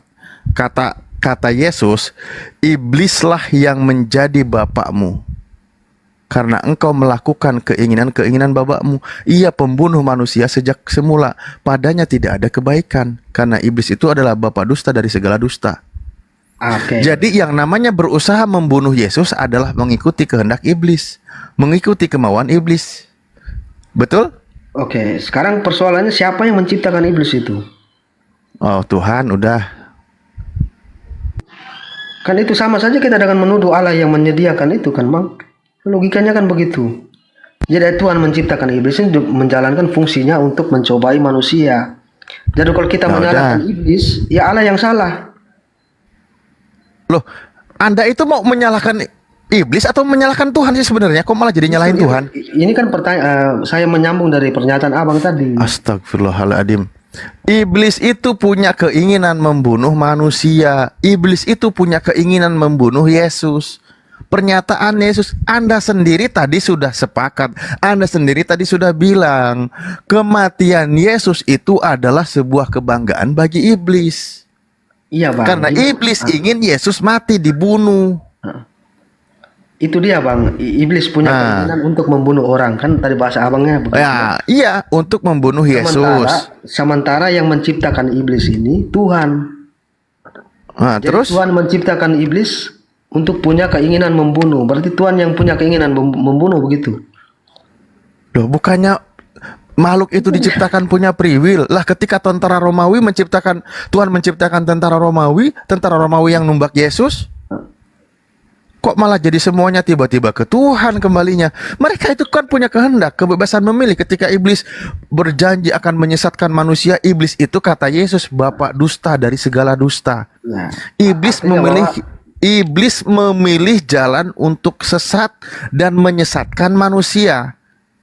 Anda aja sendiri di sini punya kebebasan memilih apakah Anda mau naik komal atau turun komal, mau milih makan atau tidak. iya, Jadi artinya jangan larut ke Tuhan. Anda nggak nyambung kalau ke situ, Ya, nggak nyambung. makanya saya bertanya ke berdasarkan pernyataan Abang. Jadi saya punya pemikiran bahwa Tuhan menciptakan iblis itu ada fungsinya. Jadi kalau dia menang di dalam kisah Yesus yang Yesus mati ini, berarti sudah itu memang dia tugasnya seperti itu. Diciptakan Tuhan untuk menjalankan tugas fungsinya itu, menggoda manusia dan sebagainya, membunuh dan sebagainya. Jadi kalau begitu, menurut Anda Tuhan menciptakan iblis untuk membunuh Tuhan? Ya itu kita mau jawab bagaimana, kan Tuhan yang menciptakan. Fungsinya iblis kan untuk menjalankan kejahatan itu, menggoda manusia dan sebagainya. Ya, berarti menurut Anda kalau begitu kembali kepada Tuhan lagi, berarti Tuhan menciptakan iblis untuk membunuh Tuhan. Nah itu yang menjadi pertanyaannya tadi, Bang. Ya, ini pertanyaan saya. Itu yang pertanyaan yang tadi saya tanyakan, apakah Ya karena sudah, iblis- faktanya imanmu begitu, berarti kenyataannya begitu kan? Bukan, pertanyaannya gini. Loh, Kan tadi Abang bilang Tuhanmu menciptakan iblis untuk membunuh Tuhan, namanya Yesus. Oh ya, kalau soal itu lain lagi jawabannya. Lah Anda sendiri tadi dikembalikan kepada Tuhan. Ya, saya menjawab berdasarkan pernyataan Abang tadi. Loh, makanya tadi kembali, jangan dibikin ruwet. Kematian Yesus di kayu salib itu atas kebanggaan siapa? Iblis. Nah, kebanggaan iblis. Ya sudah, ngapain dibikin ruwet? Nah, sekarang bertanya saya kepada sebagai seorang Kristen Anda. Anda kan Kristen. Anda sepakat, Anda bangga, Anda setuju atau tidak kalau Yesus itu mati di kayu salib? Secara nurani tidak. Tetapi Nah, secara iman? Secara iman kami percaya bahwa itu proses yang harus dijalani supaya kebesaran Allah itu bisa terlihat. Ya, artinya imanmu sejalan dengan kebanggaan iblis. Tidak seperti itu. Ya, kan Kami tadi percaya- udah bilang secara Gini, Bang. nurani dan akal sehat Gini. tidak setuju, tidak sepakat, tapi secara iman Anda sejalan. Gini, Gimana gini. sih? Yang kami yakini bahwa proses sampai iblis. Kopi. Jadi Gimana proses Bang Andi? itu Doktrin gereja ini berat kali ini karatannya. Lanjut Bang Andi. bukan berat bang. Ah, Memang- gimana jadi? Memang tugas iblis itu memang membunuh dan sebagainya. Anda sebagai Kristen harus mengimani hasil pekerjaan iblis itu kan? Tetapi kan di akhir setelah kematian itu dipatahkan lagi oleh Allah Setelah sendiri. kematian. Iya. Lihat dong prosesnya. Yesus itu kan yang menjadi kebanggaan iman Kristen adalah Yesus itu harus mati secara tergantung di kayu salib, dipaku tangannya, ditumbak perutnya, dipatahkan kakinya. Kan itu harus jadi keimanan Kristen. Karena dengan seperti itulah dosa manusia diampuni, ditebus dosanya. Nah, itu iman Kristen. Dan apa yang terjadi kepada peristiwa penyiksaan dan pembunuhan Yesus adalah sebuah kebanggaan bagi iblis. Karena iblis ingin membunuh Yesus, karena iblis ingin Yesus terbunuh. Anda sadar atau tidak, iman Anda itu sejalan dengan kebanggaan iblis. Enggak. Saya tidak berpikir seperti itu karena saya punya pikiran bahwa iblis punya fungsinya sendiri. Anda tadi sudah katakan nuranimu menolak tapi imanmu harus begitu. Kan Anda sendiri tadi yang bilang. Iya, tapi kan di akhirnya bahwa Tuhan itu menang kembali karena dengan membangkitkan itu, mengalahkan. Itu urusan kedua itu. Iya, beda cerita itu. Iya. Lanjut Bang Andi. Bro, Yesus mati itu kemauan siapa sih? Iblis. Kok imani nggak? Kok imani nggak? Ya karena rencana Allah bahwa Yesus harus mati, yang bertugas mematikan Yesus iblis. Kok imani nggak itu? Ya saya imani bang. Berarti kok imani perlakuan iblis? Iya, saya. Ya udah dijawab Ustaz, udah. Udah tahu, udah dijawab. Yang bertugas. Kalau iman sejalan, kalau nurani bertolakan kata dia Bang Andi tadi. Makanya Gini, jadi saya percaya bahwa Allah menciptakan iblis itu ada fungsinya. Jadi tidak sekedar menciptakan terus. Fungsinya untuk membunuh Tuhanmu kan? Bukan membunuh Tuhanmu, tapi dia tugasnya untuk merasuki orang-orang untuk berbuat jahat itu bang. Terus yang mati di tiang salib siapa? Ya Yesus. Ya iya, iblis gara-gara siapa? Maksudnya? Ya Yesus mati itu karena perbuatan siapa? Perbuatan iblis. Dia perbuatan iblis, Yesus mati gitu kan? Nah, kemudian kalau kita mengatakan rencana Tuhan juga tidak mungkin. Masa Tuhan membunuh? Iya rencana iblis, tapi rencana iblis Tuhan mau mati. Kau imani tahu itu? Iya. Ya iman. Tapi kata hatimu setuju nggak tuh? Tidak. Karena kata hatimu bertentangan dengan imanmu. padahal perintahnya harus dengan segenap hati. Itu ditolak. Kita pakai dalil Bang Andi ya. Kita pakai dalil. Contoh, ini pernyataan Yesus. Jikalau Allah adalah Bapakmu, kamu akan mengasihi aku. Berarti Yesus berdasarkan perintah Tuhan untuk dikasihi, bukan untuk dibunuh. Betul kan? Ya, itu logis kan nggak? perintah Tuhan. Itu kan perintah Tuhan. Lah iya perintah Tuhan betul.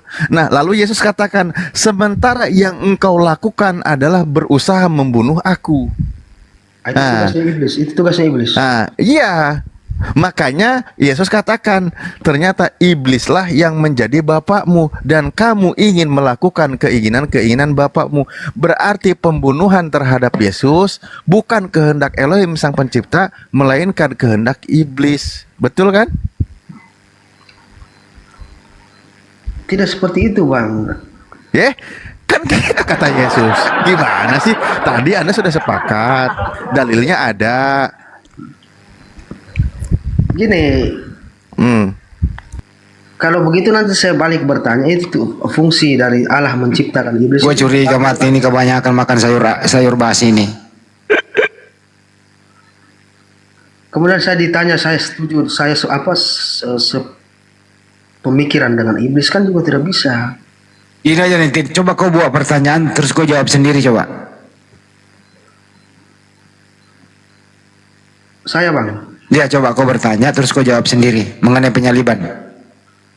bertanya soal apa ini? Tergantung kau, yang mudah kau jawab. Iya, karena pemahaman saya begini bang. Ya, Iblis- kau bertanya dulu, buka pertanyaan yang mudah terus supaya mudah kau jawab coba. Oke. Apakah iblis itu diciptakan Allah? Ya. Apa fungsinya iblis? Menggoda orang, menghasut orang untuk berbuat kejahatan. Baru 2 pertanyaan, satu lagi. Apakah Yesus mati karena godaan iblis? Ya. Lagi terus. Baru 3, tambah lagi. Pertanyaan lagi. Apakah kemudian terakhir iblis itu bisa dikalahkan? Ya. Siapa yang mengalahkan? Allah yang menciptakannya. Ya, lagi tambahin pertanyaan, masih kurang. Apakah Yesus telah dibunuh, dia bangkit kembali? Ya. Lagi, tambahin lagi. Apakah Yesus diangkat ke surga? Ya. Sudah 6 tuh bang. Ya, satu lagi, 2 lagi lah. Apakah Yesus Tuhan? Ya. Sudah. Ya. Itu terakhir tuh bang. Finish. Ya, oh. Lancar kalau dia bertanya sendiri, Tad. Dia jawab sendiri, lancar dia.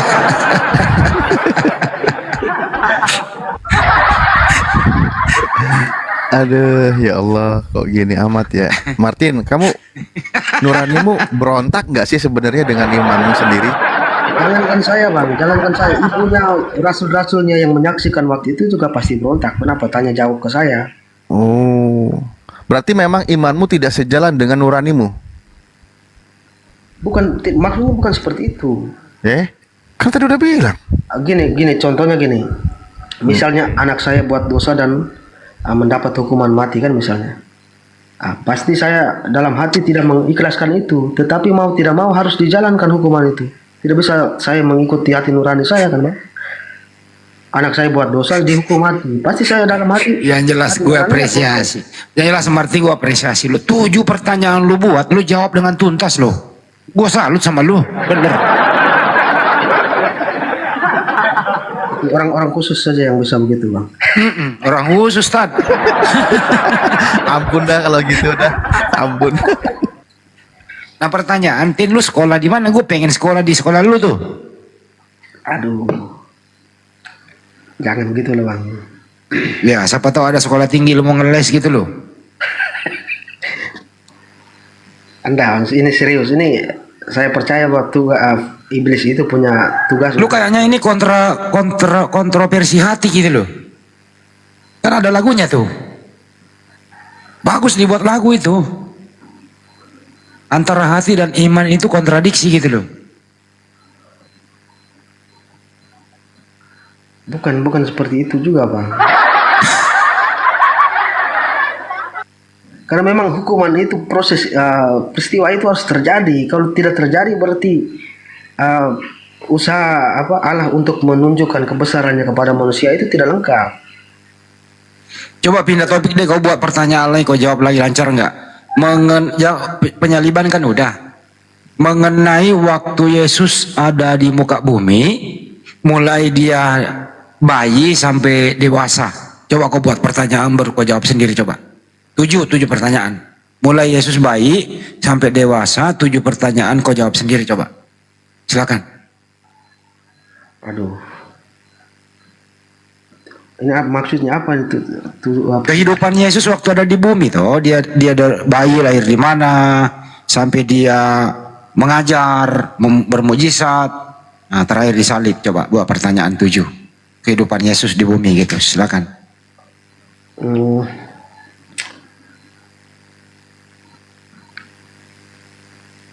Apakah Yesus diciptakan? Ya. Siapa yang menciptakan Yesus? Allah. Apakah Allah bisa dilihat? Tidak. Nah, terus kamu mengenal Allah dari mana? Yesus.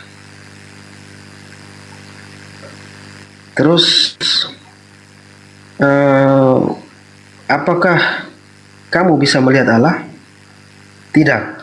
Bagaimana cara kamu melihat Allah? Ya lihat saja Yesus. Lihat apa yang dia kerjakan, Di situ Allah, kita bisa mengetahui Allah. Kita bisa mengenal Allah dari situ. Bukan lihat Yesus fisiknya, tapi lihat pekerjaan-pekerjaan yang dia buat. Jadi Baru 5. itulah. Baru 6, baru 5. Ya, dari situ lihat, dari Yesus inilah kami mengenal Allah. Seperti yang ditanyakan oleh Filipus, di mana Bapak itu tunjukkan kepada kami. Yesus bilang, kamu tidak dapat melihatnya, mendengarnya. Jika kamu ingin melihat Bapa, lihat sajalah aku. Minimal lihat pekerjaan-pekerjaanku. Di situ kamu akan melihat Allah. Jadi tadi pertanyaan yang sebelumnya tadi, apakah saya sudah melihat Allah? Kalau melihat secara langsung tidak, tapi kalau melihat dari bukti pekerjaannya, saya sudah melihat Allah. Dalam artian di sini bahwa saya mendengar cerita tentang Yesus di Alkitab saya, walaupun fisik Yesus saya tidak pernah lihat. Tapi Kamu nggak bawa pertanyaan, ini kamu nerangin baru 5 pertanyaan cuma. Bawa pertanyaan baru jawab. Sudah berapa tadi saya suruh? Baru 5. Ya sudahlah.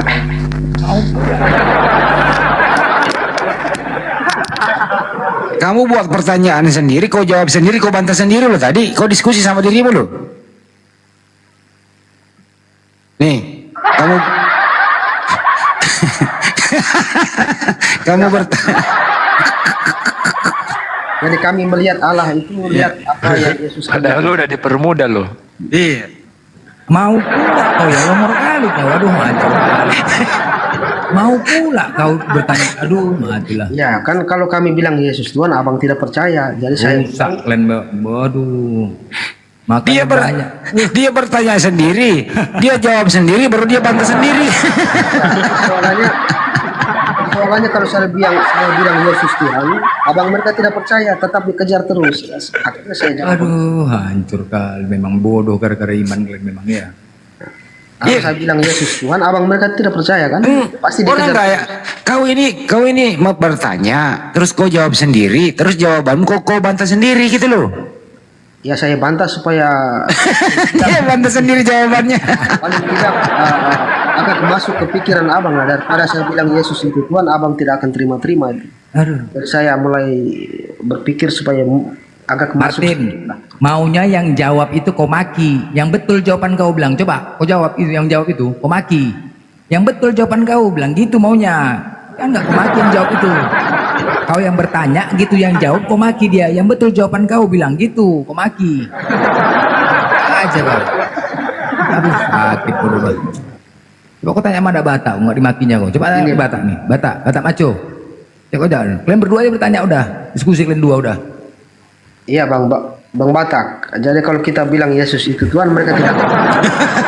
Itu saja bang. Batak, ditanya itu Batak, kau jawab itu. Kau nggak menghargai orang bertanya. Batak. Lagi mati suri mimpi ketemu Tuhan Ngapain dia. kau nih? Mau jumpai Tuhan juga kau situ, woi. Batak, itu bertanya itu Martin itu teman simanmu, kau jawab. Ngapain kau lagi di sini?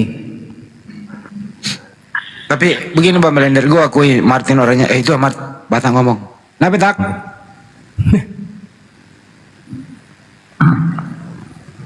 Iya. Ya. Di dalam tonggo berarti, di dalam drum nih. Martin coba kau tanya Batak dulu, Tin. Apa pertanyaanmu ke Batak?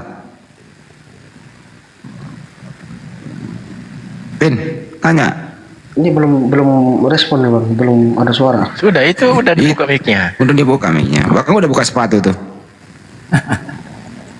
Gimana bang Batak? Yesus Tuhan atau bukan? Yesus itu adalah anak Allah. Ya. Itu percuma bang. Baru saat nyerah dia.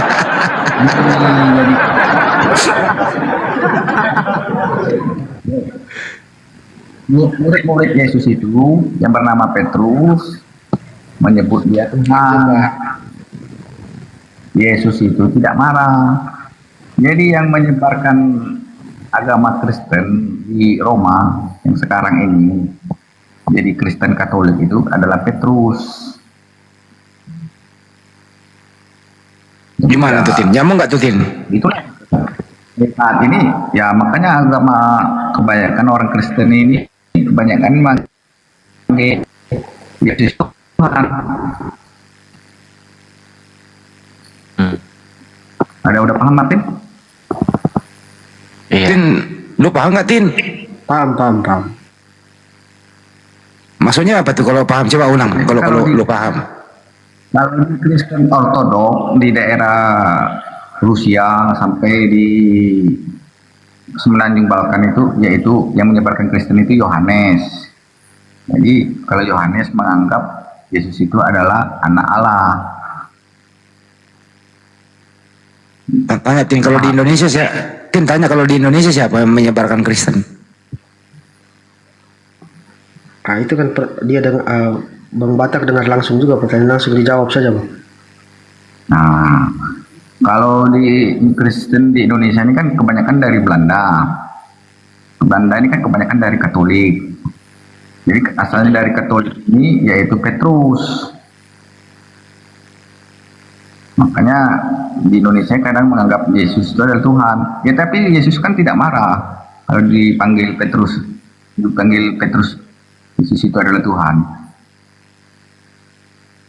Bang Martin, menurut Bang Martin, antikristus itu siapa? Antikristus. Iya. Ada dua kata di situ, anti dan Kristus. Berarti Siapa yang antikristus menurut Bang Martin? ya orang-orang yang tidak suka dengan Yesus, ya anti dengan Kristus. Oke, Bang Bata, menurut Bang Bata, antikristus itu siapa orangnya? Antikristus itu ya orang yang nggak suka dengan Yesus lah.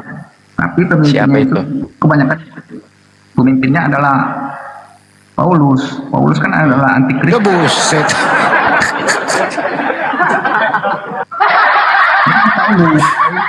Jujur banget sih ah. Paulus kan bisa disalahin. Paulus kan di situ kan tertulis dia adalah antikristus sejarahnya. Dia yang bertobat. Tin jawab Tin, pakai 2 Yohanes 1 nomor 7 Tin.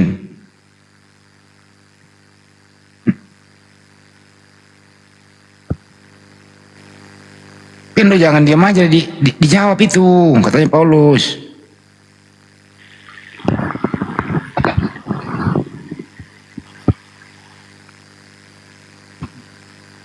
Langsung kena ulti.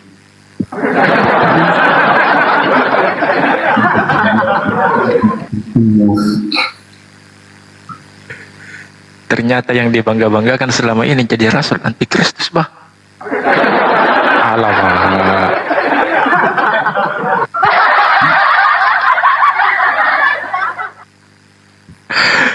Aduh. Mati lah kita.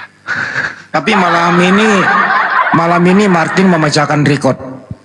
Saya jumlah pertanyaannya, yang pertama 7, yang kedua 5. 12 pertanyaan dari dia bisa jawab tuntas. Cuman ada satu tadi pertanyaan yang 3 ke 4 yang terakhir itu dia buat pertanyaan, dia jawab sendiri, dia bantah sendiri. Kira-kira begitu. Sukses Martin. Ya. Maksudnya supaya abang-abang mereka bisa terima. Kalau saya tetap pada pendirian Yesus adalah Tuhan, sudah pasti tidak akan habis nih diskusi. Coba kau diskusi dulu Tin. Di sisi lain kau bilang Yesus Tuhan, di sisi lain kau bilang dia manusia. Coba kau debat sama dirimu sendiri. Siapa yang menang kira-kira? Coba 1, 2, 3 mulai. Gimana?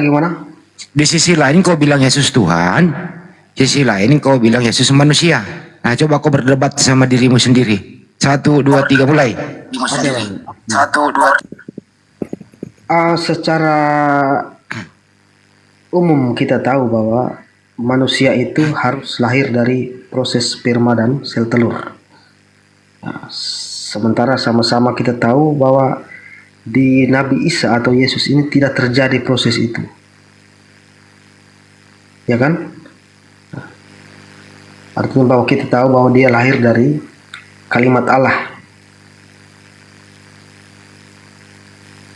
Nah, kemudian ada yang berpendapat bahwa kalimat Allah itu menjadi sperma dan itu merupakan pernyataan terkonyol menurut saya.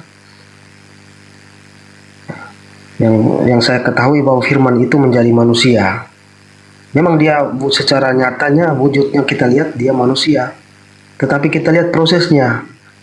Apakah dia manusia dari sperma atau dari kalimat Allah? Itu kan yang membuat pribadi Yesus ini atau Isa ini sangat jauh berbeda dengan yang lain. Kemudian didukung dengan ayat-ayat lain bahwa ibunya dipilih Allah dan disucikan dan sebagainya. Kemudian manusia yang suci ini dipakai Allah untuk menunjukkan kebesaran dari Allah itu, Allah yang tidak kelihatan dan seorang pun belum pernah melihatnya. Dia gunakan Yesus ini untuk membuktikan bahwa dia itu besar, dia mampu melakukan apa saja, termasuk yang terakhir tadi kita bahas bahwa dia mampu mengalahkan iblis. Sementara di dalam umat Islam sendiri tidak percaya bahwa ada penyalipan itu. Sementara di kami penyalipan itulah salah satu peristiwa di mana Tuhan mau menunjukkan bahwa dia itu maha kuasa, maha besar. Dia mampu mengalahkan iblis itu sendiri. Kok nggak ada pertanyaannya, lu jawab sih coba. Pertanyaan kan tadi sudah semua itu, Bang.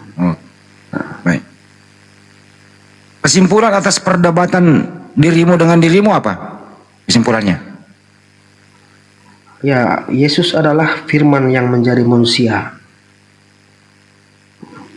Oh, kok hilang kata Tuhannya ya? Nggak ada ya? Ya, firman Allah yang menjadi manusia. Oh, berarti kau kalahkan dirimu sendiri gitu ya? Maksudnya?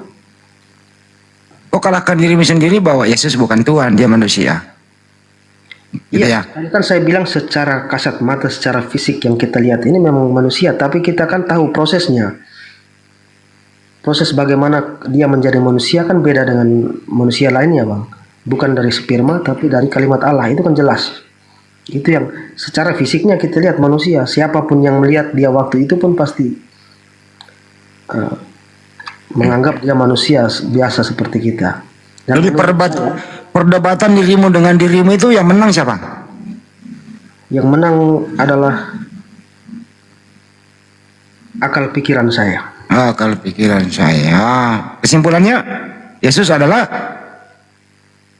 firman yang menjadi manusia. Firman Allah, kalimat Allah. Yesus adalah kalimat tulo kalau dalam bahasa Inggris, dalam Al-Quran. Terima kasih, Mamat. Cerdas dan mantap. Jarang loh orang bisa berdiskusi dengan dirinya sendiri di area publik. Tepuk tangan buat Martin.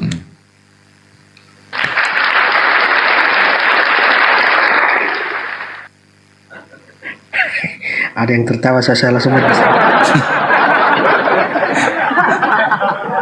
Next, kalau begitu Martin, lu naik nggak usah kita debat, lu naik, ya lu siapkan konsep, siapkan data, ya lu debat aja sama diri lu sendiri, diskusi sendiri, jawab sendiri, supaya kita enjoy gitu loh, Tin ya. Next ya gitu ya.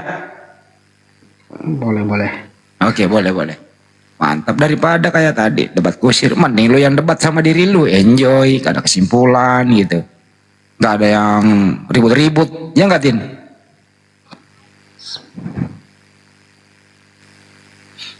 Terakhir Tin, sebelum istirahat, ada nggak pertanyaan dari diri lu, kamu sendiri yang nggak bisa menjawabnya? Ada nggak Tin?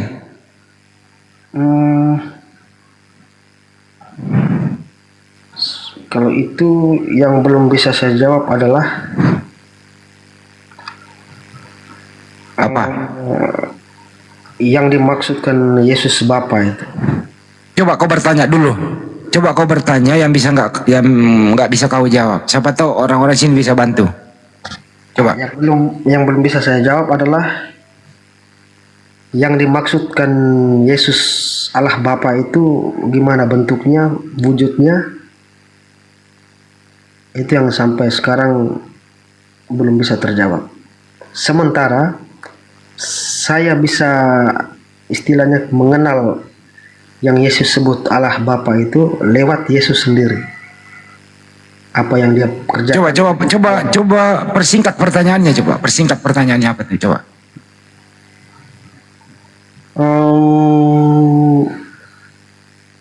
Ini saya rasa pertanyaan semua orang. bagaimana wujud Allah Bapa itu. Itu yang nggak bisa kau jawab.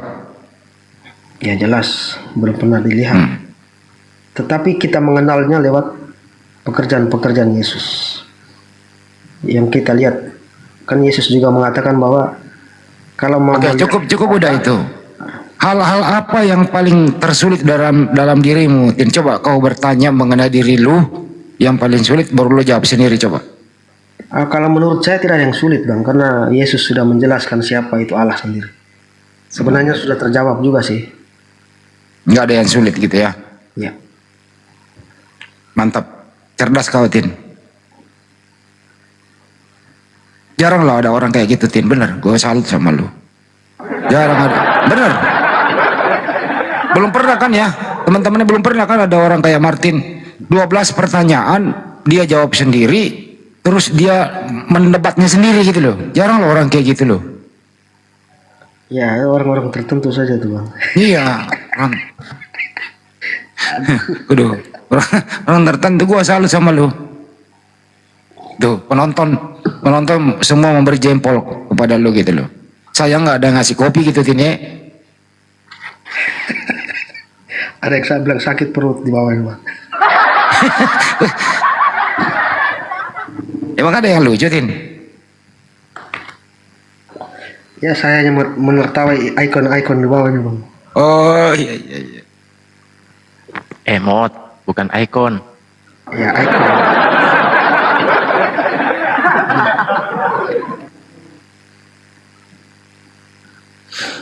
Kalau di dunia programmer itu ikon namanya. Kamu pernah mengalami sakit nggak sih Tin? Saya Bang. Iya. Menurut Pak RT katanya lu pernah bisulan di jidatmu ya? Enggak, apa salah? Gimana Bang? Lu karena katanya pernah bisul di jidat. Enggak lah, siapa bilang? Lu enggak ya? Tapi belum pernah opnam kan, Tin? Opnam ya maksudnya? Opnam itu dikandangin di rumah sakit. Ya belum pernah. No, belum. Udah besok name kok ya, besok name.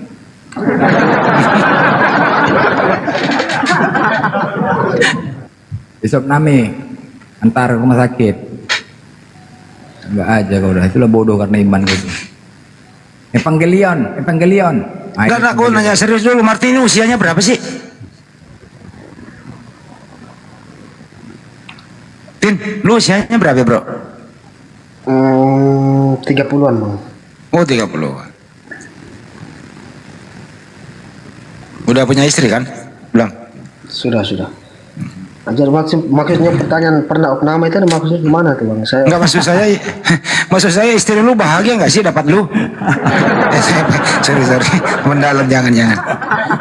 Tapi ini yang pernah aku dengar sih ini Bang Andi, nyimak diskusi Bang Martin ini. Bang Martin ini kalau diskusi sebuah narasi baik dari Bible maupun Al-Quran, ketika itu dijelaskan sesuai dalil akal sehat dia terima gitu. Makanya ngajak dia itu kan memang sistemnya yang sesuai dengan akal sehat. Kalau ditanya bahas tentang keimanan, nyatanya ke dia ya resikonya seperti yang kita tanggung bersama sekarang gitu. Cuman resiko kita nggak ditanggung BPJS. Enggak juga. Tapi saya sih yang berharap saja semoga istrinya bahagia mendapatkan Martin, itu aja sih. maksudnya gimana tuh Bang? Ya maksudnya siapa tahu istri lu itu kurang bahagia bersama lu, tapi saya mohon sih dia bahagia bersama lu gitu loh. Pasti bahagia lah. Ya itu yang kita harap. Tapi istri itu tahu kan lu sering diskusi di sini beginian? Tahu Bang. Tahu ya. Dia dengar langsung gitu. Enggak. Oke lah, cukup lah kalau begitu. Besok malam lu siapin lagi pertanyaan 12 ya, tapi topik yang berbeda ya. Siap. Mengenai Bang Batak juga siap. Ya. Oke. Ingat loh ya Pak Blender, besok malam 12 pertanyaan dia jawab sendiri gitu loh. Iya, baru kita janjinya. Kita yang opname ya. Iya. Iya. Baru kita yang Tapi rame. aku boleh nanya sedikit ya sebelum dilanjut kawan-kawan juga pindah ke yang lain juga ya. Bang Martin ini kan sering menyimak diskusi juga nih, baik ketika Islam menjawab atau penjelasan dalam Islam juga di Kristen gitu. Apa yang dijelaskan di dalam Islam itu masuk nggak di logika akal sehat Bang Martin? Masuk lah, sangat masuk sekali. Sangat masuk. Ada ketertarikan nggak untuk lebih jauh mengetahui apa yang sebenarnya yang ada diajarkan oleh Nabi kami, Nabi Muhammad SAW yang berkaitan dengan Al-Quran atau syariat Islam gitu? Karena sangat menantang akal sehat gitu loh. Ada nggak? Sebenarnya saya tidak perlu cerita tentang Nabi Muhammad. Saya cukup perlu tahu bahwa Islam itu menyembah satu Allah, itu sudah cukup. Sudah cukup ya. Dan ketika dijelaskan oleh umat Islam berkaitan dengan Tuhan itu sangat masuk akal ya. Ya, masuk akal sekali, Bang. Jadi saya selama ini diskusi-diskusi seperti ini saya tidak pernah mempertanyakan soal Islam, tetapi saya mempertahankan agama saya. Karena satu Allah itu sudah benar, itu tidak mau ditanya apa lagi. Justru yang aneh itu, yang tidak masuk akal itu apa yang diimani oleh Martin sekarang ini ya? Kalau menurut kita kan berbeda. Di Islam percaya bahwa Allah yang maha besar itu tidak mungkin jadi manusia. Sementara kami percaya bahwa Allah yang maha besar itu turun menjadi manusia. Di sini tugas saya untuk mempertahankan itu. Tapi pada dasarnya kita sama-sama satu Allah sebenarnya kan. Allah itu satu maksudnya. Yang Yesus berusaha untuk mempertahankan itu walaupun berdarah-darah dan sulit untuk diterima akal sehatnya kan gitu. Bukan sulit. Kalau sulitnya menurut Abang, tapi saya tidak. Kembali sulit lagi kalau gitu. Jadi kita sebenarnya satu mempercayai Allah itu sah.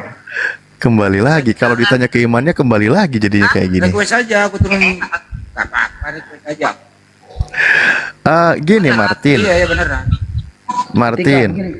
Ketika saya bicara bahwa di umat Muslim percaya satu Allah, itu pasti ada nanti dari menyebut nama Allah sendiri pun nanti pasti ada yang protes dari Kristen. Sementara saya tidak. Saya cukup percaya bahwa Allah itu satu. Kemudian kami juga percaya bahwa Allah yang tidak kelihatan itu menampak atau mau menunjukkan kebesarannya dalam wujud manusia, gitu saja.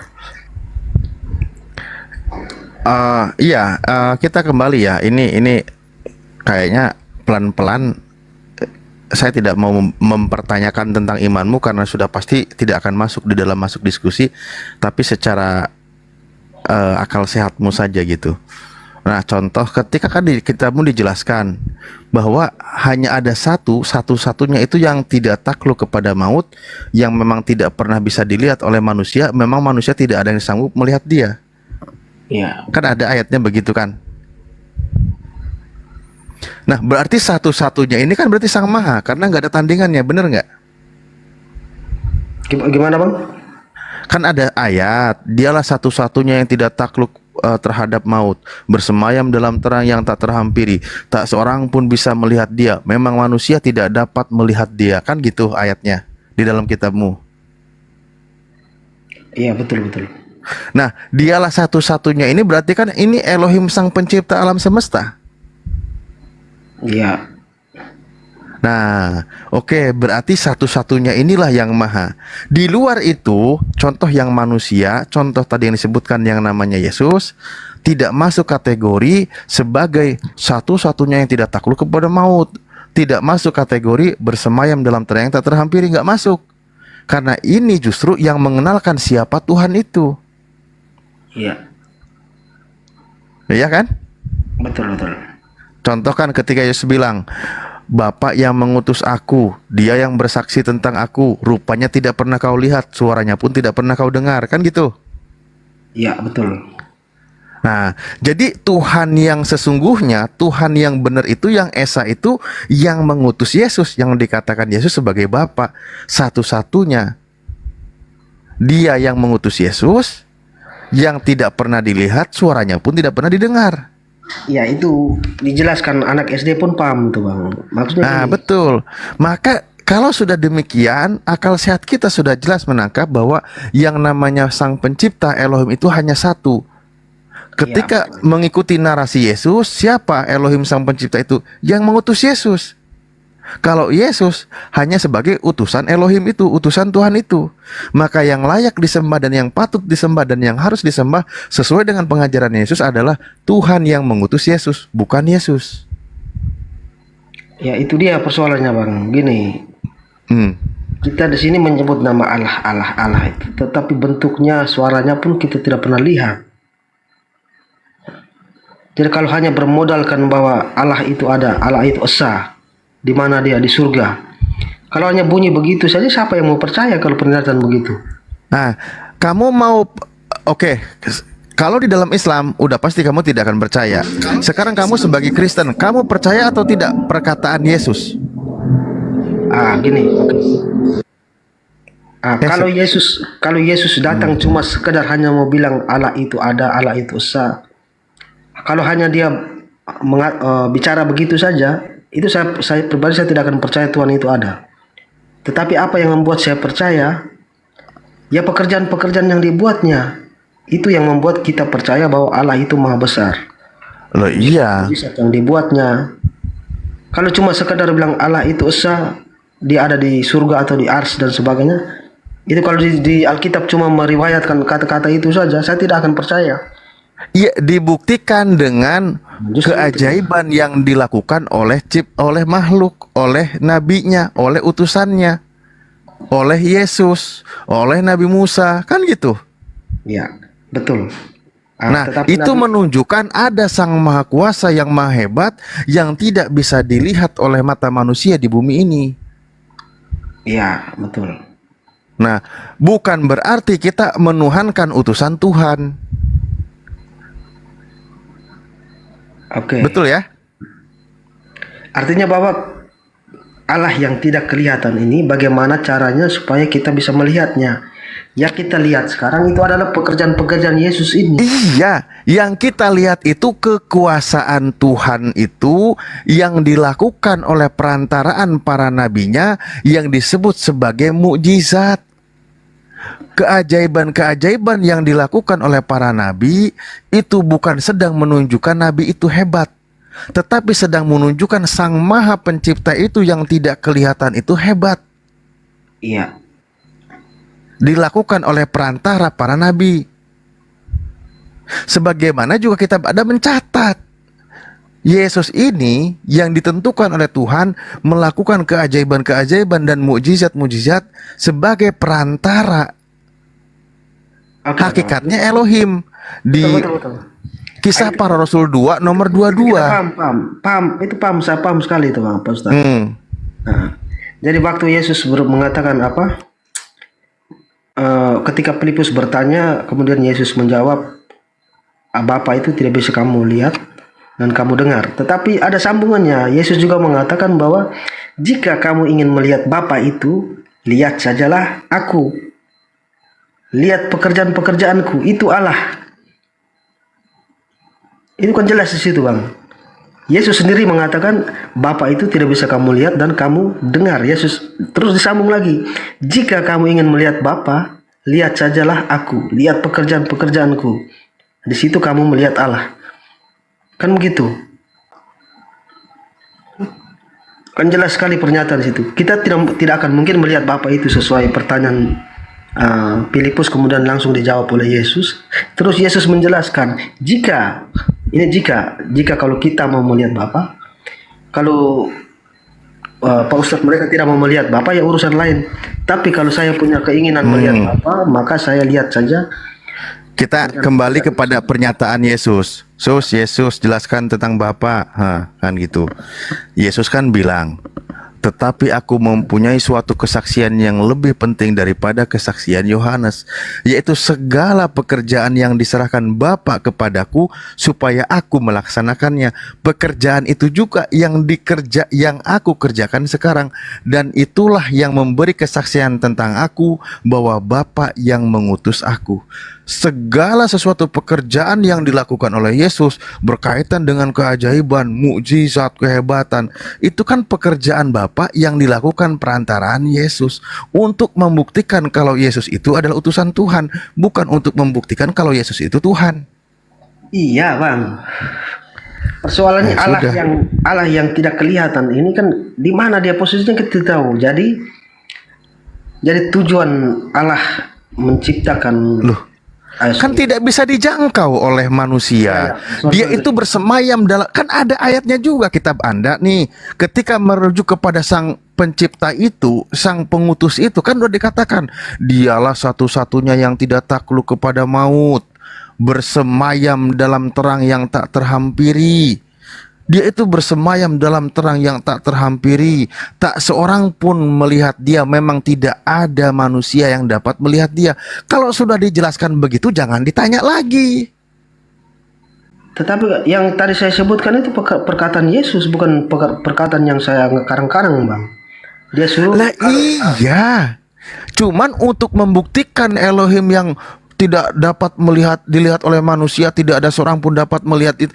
Untuk membuktikan keberadaannya, dibuktikan oleh utusannya, para nabinya. Contoh ketika Nabi Musa melakukan keajaiban, melakukan mukjizat, membelah lautan, membuat tongkat menjadi ular. Itu membuktikan dia itu utusan Tuhan, membuktikan keberadaan Tuhan itu ada. Di mana Tuhan yang ada itu yang tidak bisa dijangkau oleh mata, gitu loh. Ya, betul itu. Sudah kalau betul. Umat Kristen lain pun paham itu, Bang, bahwa Allah yang Maha Kuasa itu tidak bisa dilihat. Itu kan dikatakan Yesus sendiri juga. Tetapi kita buat pengandaian bahwa kalau seandainya nabi-nabi ini tidak diutus atau tidak ada Tuhan mengutus nabi-nabinya, artinya bahwa Tuhan walaupun dia ada, tetap dia tidak ada. Karena tidak ada yang memperkenalkan dia. Jadi tujuan nabi-nabi ini itu supaya manusia tahu dia ada. Ya, tujuan nabi diutus oleh Tuhan agar manusia itu selamat, tidak tersesat, mengikuti hawa nafsunya, mengikuti kemauan iblis. Kan gitu, agar manusia itu selamat. Nah sekarang fakta sudah terjadi. Utusan Tuhan itu banyak, utusan Tuhan itu ada. Jangan kita kembali berandai-andai sesuatu yang sudah tidak mungkin itu kita rubah gitu loh. Ya sudah, itulah pembuktiannya. Maka sebuah kesalahan yang besar, kesalahan yang fatal adalah ketika utusan Tuhan diyakini sebagai Tuhan. Itu poinnya dari yang kita bahas dari tadi. Ya. Betul? Saya kalau mau bicara agak, ini saya punya pemikiran pribadi, Bang, ya. Sebenarnya menurut saya logikanya begini. Kalau tidak ada manusia, Tuhan tidak ada. Kalau tidak ada manusia, ini lebih jelasnya begini. Kalau tidak ada manusia, tidak ada yang mengatakan Tuhan itu tidak ada. Justru yang benar tuh begitu. Iya. Iya, jangan menyalahkan Tuhan yang dijadikan tidak ada. Justru kalau tidak ada manusia, tidak ada yang berkata kalau Tuhan itu tidak ada. Jadi jangan dibalik logikanya, malah Tuhan yang dibikin tidak ada. Yang bilang tidak adanya itu nggak ada gitu loh. Sebentar gini, Bang. Pertama Tuhan menciptakan, kita tahu bersama Tuhan menciptakan memisahkan air dari daratan dengan daratan, terus menciptakan benda-benda langit, matahari, bulan dan sebagainya, termasuk bumi, termasuk tumbuhan dan hewan. Setelah menciptakan semua itu, apakah Tuhan sudah ada? Loh, kalau tanya kepada kami umat Islam, dijelaskan karena Allahu walam yakun syai'an ghairuh. Allah itu ada sebelum segala sesuatu ciptaannya itu ada. Iya, itu kan setelah manusia ada baru bisa berpikir seperti itu kan.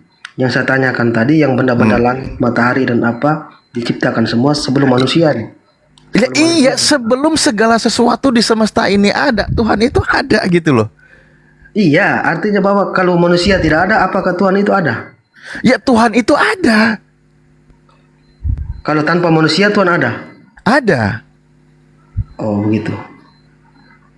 Ya saya pikir Kalau logikanya karena tuh begini, akal sehatnya begini. Kalau tidak ada manusia, tidak ada yang bilang kalau Tuhan itu tidak ada, karena Tuhan itu tetap ada. Yang bilang Tuhan nggak ada itu nggak ada yang ngomong kayak gitu. iya, artinya bahwa Tuhan tahu bahwa Dia telah menciptakan semuanya, tetapi Dia tahu bahwa kita tidak tahu Dia ada. Kan begitu? Nah, ini kita tahu Tuhan itu ada. Nah, ini kan setelah nabi-nabi turun, Bang. Ya itulah dari awal manusia pertama pun Nabi Adam alaihissalam, di dalam kitab Anda sendiri juga dijelaskan Adam itu sudah berinteraksi dengan Tuhan. Berarti dari manusia pertama pun sudah mengenal ada Tuhan. Oh, begitu. Tapi bukti faktanya bahwa masih banyak ateis, Bang. Nah, Sudah banyak sebentar. sudah banyak Faktanya, sebentar. Faktanya dari manusia pertama sudah bertemu, sudah mengenal dengan Tuhan, betul? Ya itu kan manusia pertama. Artinya dari manusia pertama ini kepada keturunannya juga pasti dia mengenalkan Tuhan. Tapi kan bukti masih ada banyak yang ateis tidak percaya. Nah, sekarang Anda mau fokus mau membela ateis atau orang yang mengenal Tuhan? Iya, artinya bahwa Tuhan itu ada, walaupun Dia ada, tetapi Dia tahu manusia tidak tahu Dia ada. Makanya Dia kirim atau mengutus nabi-nabi itu untuk memperkenalkan Dia. Oke, siap. Kalau ke situ oke. Ya, artinya bahwa Tuhan tahu, walaupun Dia ada nih ya, Bang ya. Dia tahu, kita tidak tahu Dia ada. Itu makanya Dia kirim nabi-nabi itu. Kalau dia tidak kirim lah. nabi, kita Manusia tetap tidak tahu Dia ada Tuhan itu ada. Ya. Jadi ada golongan manusia yang tidak tahu kalau Tuhan itu ada, sehingga Tuhan mengutus para nabi untuk mengenalkan dan menjelaskan kalau Tuhan itu ada. Oke, gitu. Betul. Oke, ya udah clear, nggak ada masalah lah kita di sini. Nah, sekarang yang jadi masalah adalah ketika Tuhan mengutus para nabi mengenalkan Tuhan itu ada, lalu utusan ini dituhankan, itu kira-kira bermasalah atau tidak? Khusus Yesus berbeda dari yang lain. Yesus lagi. Udah hampir sehat di. Aduh. Bukan hampir sehat, soalnya pemikiran itu sudah dari dulu kala, bukan baru sekarang, Bang. Ya ngapain jadi khusus Yesus? Kan Yesus juga utusan Tuhan. Dari tadi udah kita bahas. Yesus manusia. Yesus menjelaskan tentang Tuhan. Gimana sih Martin ini? Tadi kan kita sudah bahas juga, Bang. Saya mengatakan Dia manusia, tetapi proses di awal sama-sama kita tahu sangat berbeda. Itu yang membuat Oke, apakah sebuah proses berbeda sehingga itu yang menjadikan dia bukan manusia? Ya bisa jadi, Bang. Karena kalau manusia itu harus, menurut saya secara biologis manusia harus dari pertemuan sperma dan sel telur. Lalu manusia pertama? Ya, manusia pertama kan walaupun dari tanah, tapi walaupun tanpa ayah dan ibu, tapi tetap dari hakikatnya dari tanah. Begitu juga manusia. Berarti tidak harus dari sperma kan? Ya sperma itu kan juga asalnya dari tanah, Bang, sumbernya. Lah iya, artinya tidak harus dari sperma kan? Iya, tapi sperma itu kan dari tanah. Kan kita semua percaya bahwa semua manusia dari tanah dan kembali ke tanah. Saripati tak dari tanah. Enggak usah dibikin rumit loh. Udah tadi tuh udah mulai enak diskusinya. Gini, Bang. Akal sehat kita oke. Semua Bahkan kecerdasan kita juga terbangun. Ini kenapa jadi dibikin mentah lagi? Gini, kalau logika saya itu semua manusia dari tanah kembali ke tanah. Sementara Yesus tidak dari tanah, tidak kembali juga ke tanah. Berarti itu mau bagaimana itu menurut Pak Ustaz? Emang Yesus nggak dikubur? Tapi kan pada akhirnya Dia bangkit kembali dan diangkat ke surga, Bang, menurut kami. Oh ya sudah. Kalau memang manusia, nah, berarti Dia Lah terus ketika ada Henok yang tidak kembali ke tanah, dia terangkat ke surga gimana? Tapi dia lahirnya dari mana tuh? Loh, dia lahir dari tanah lah. Ya dari tanah, berarti beda. Tapi dia terangkat ke surga. Ya itu urusan lain, tapi dia kan dari tanah. Iya beda. Sementara Yesus tidak dari tanah dan kembali ke atas. Kalau manusia dari tanah kembali ke tanah. Lah buktinya Henok dari tanah nggak kembali ke tanah. Tapi tetap ada unsur tanahnya, itu berarti dia manusia. Lah memang Yesus nggak ada unsur tanahnya. Tidak ada. Loh, dia waktu di dalam kandungan, dia apa yang berkembang di dalam janin Bunda Maria itu dari apa? Itu kan setelah dia menjadi janin. Yang kita maksud proses kita menjadi manusia, Bang. Lah iya, dia ketika ada di dalam kandungan Maria, Maria makan atau tidak? Ya makan. Yang dia makan tumbuh-tumbuhan atau metik dari yang menggantung di langit? Ya dari tumbuh-tumbuhan lah, Bang. Tumbuh-tumbuhan itu hasil dari saripati apa? Itu beda. Ini beda lagi. Bukan. Itu soal proses pertumbuhannya. Tapi yang kita fokus di sini adalah bagaimana manusia baru itu terbentuk, bukan bagaimana dia berkembang mengisi perutnya. Ya sama saja kan, Yesus itu juga tumbuh dari tanah juga. Bunda Maria mengkonsumsi makanan tumbuhan, itu semua yang diserap oleh tumbuh-tumbuhan yang saripati tanah. Dari saripati tanah itu diambil nutrisinya, jadi buah-buahan, jadi makanan dimakan oleh Bunda Maria. Apa yang dimakan oleh Bunda Maria jadi perkembangan janin. Itu sudah menyangkut perkembangan di dalam. Ya sudah, kalau begitu kita kembali kesimpulannya,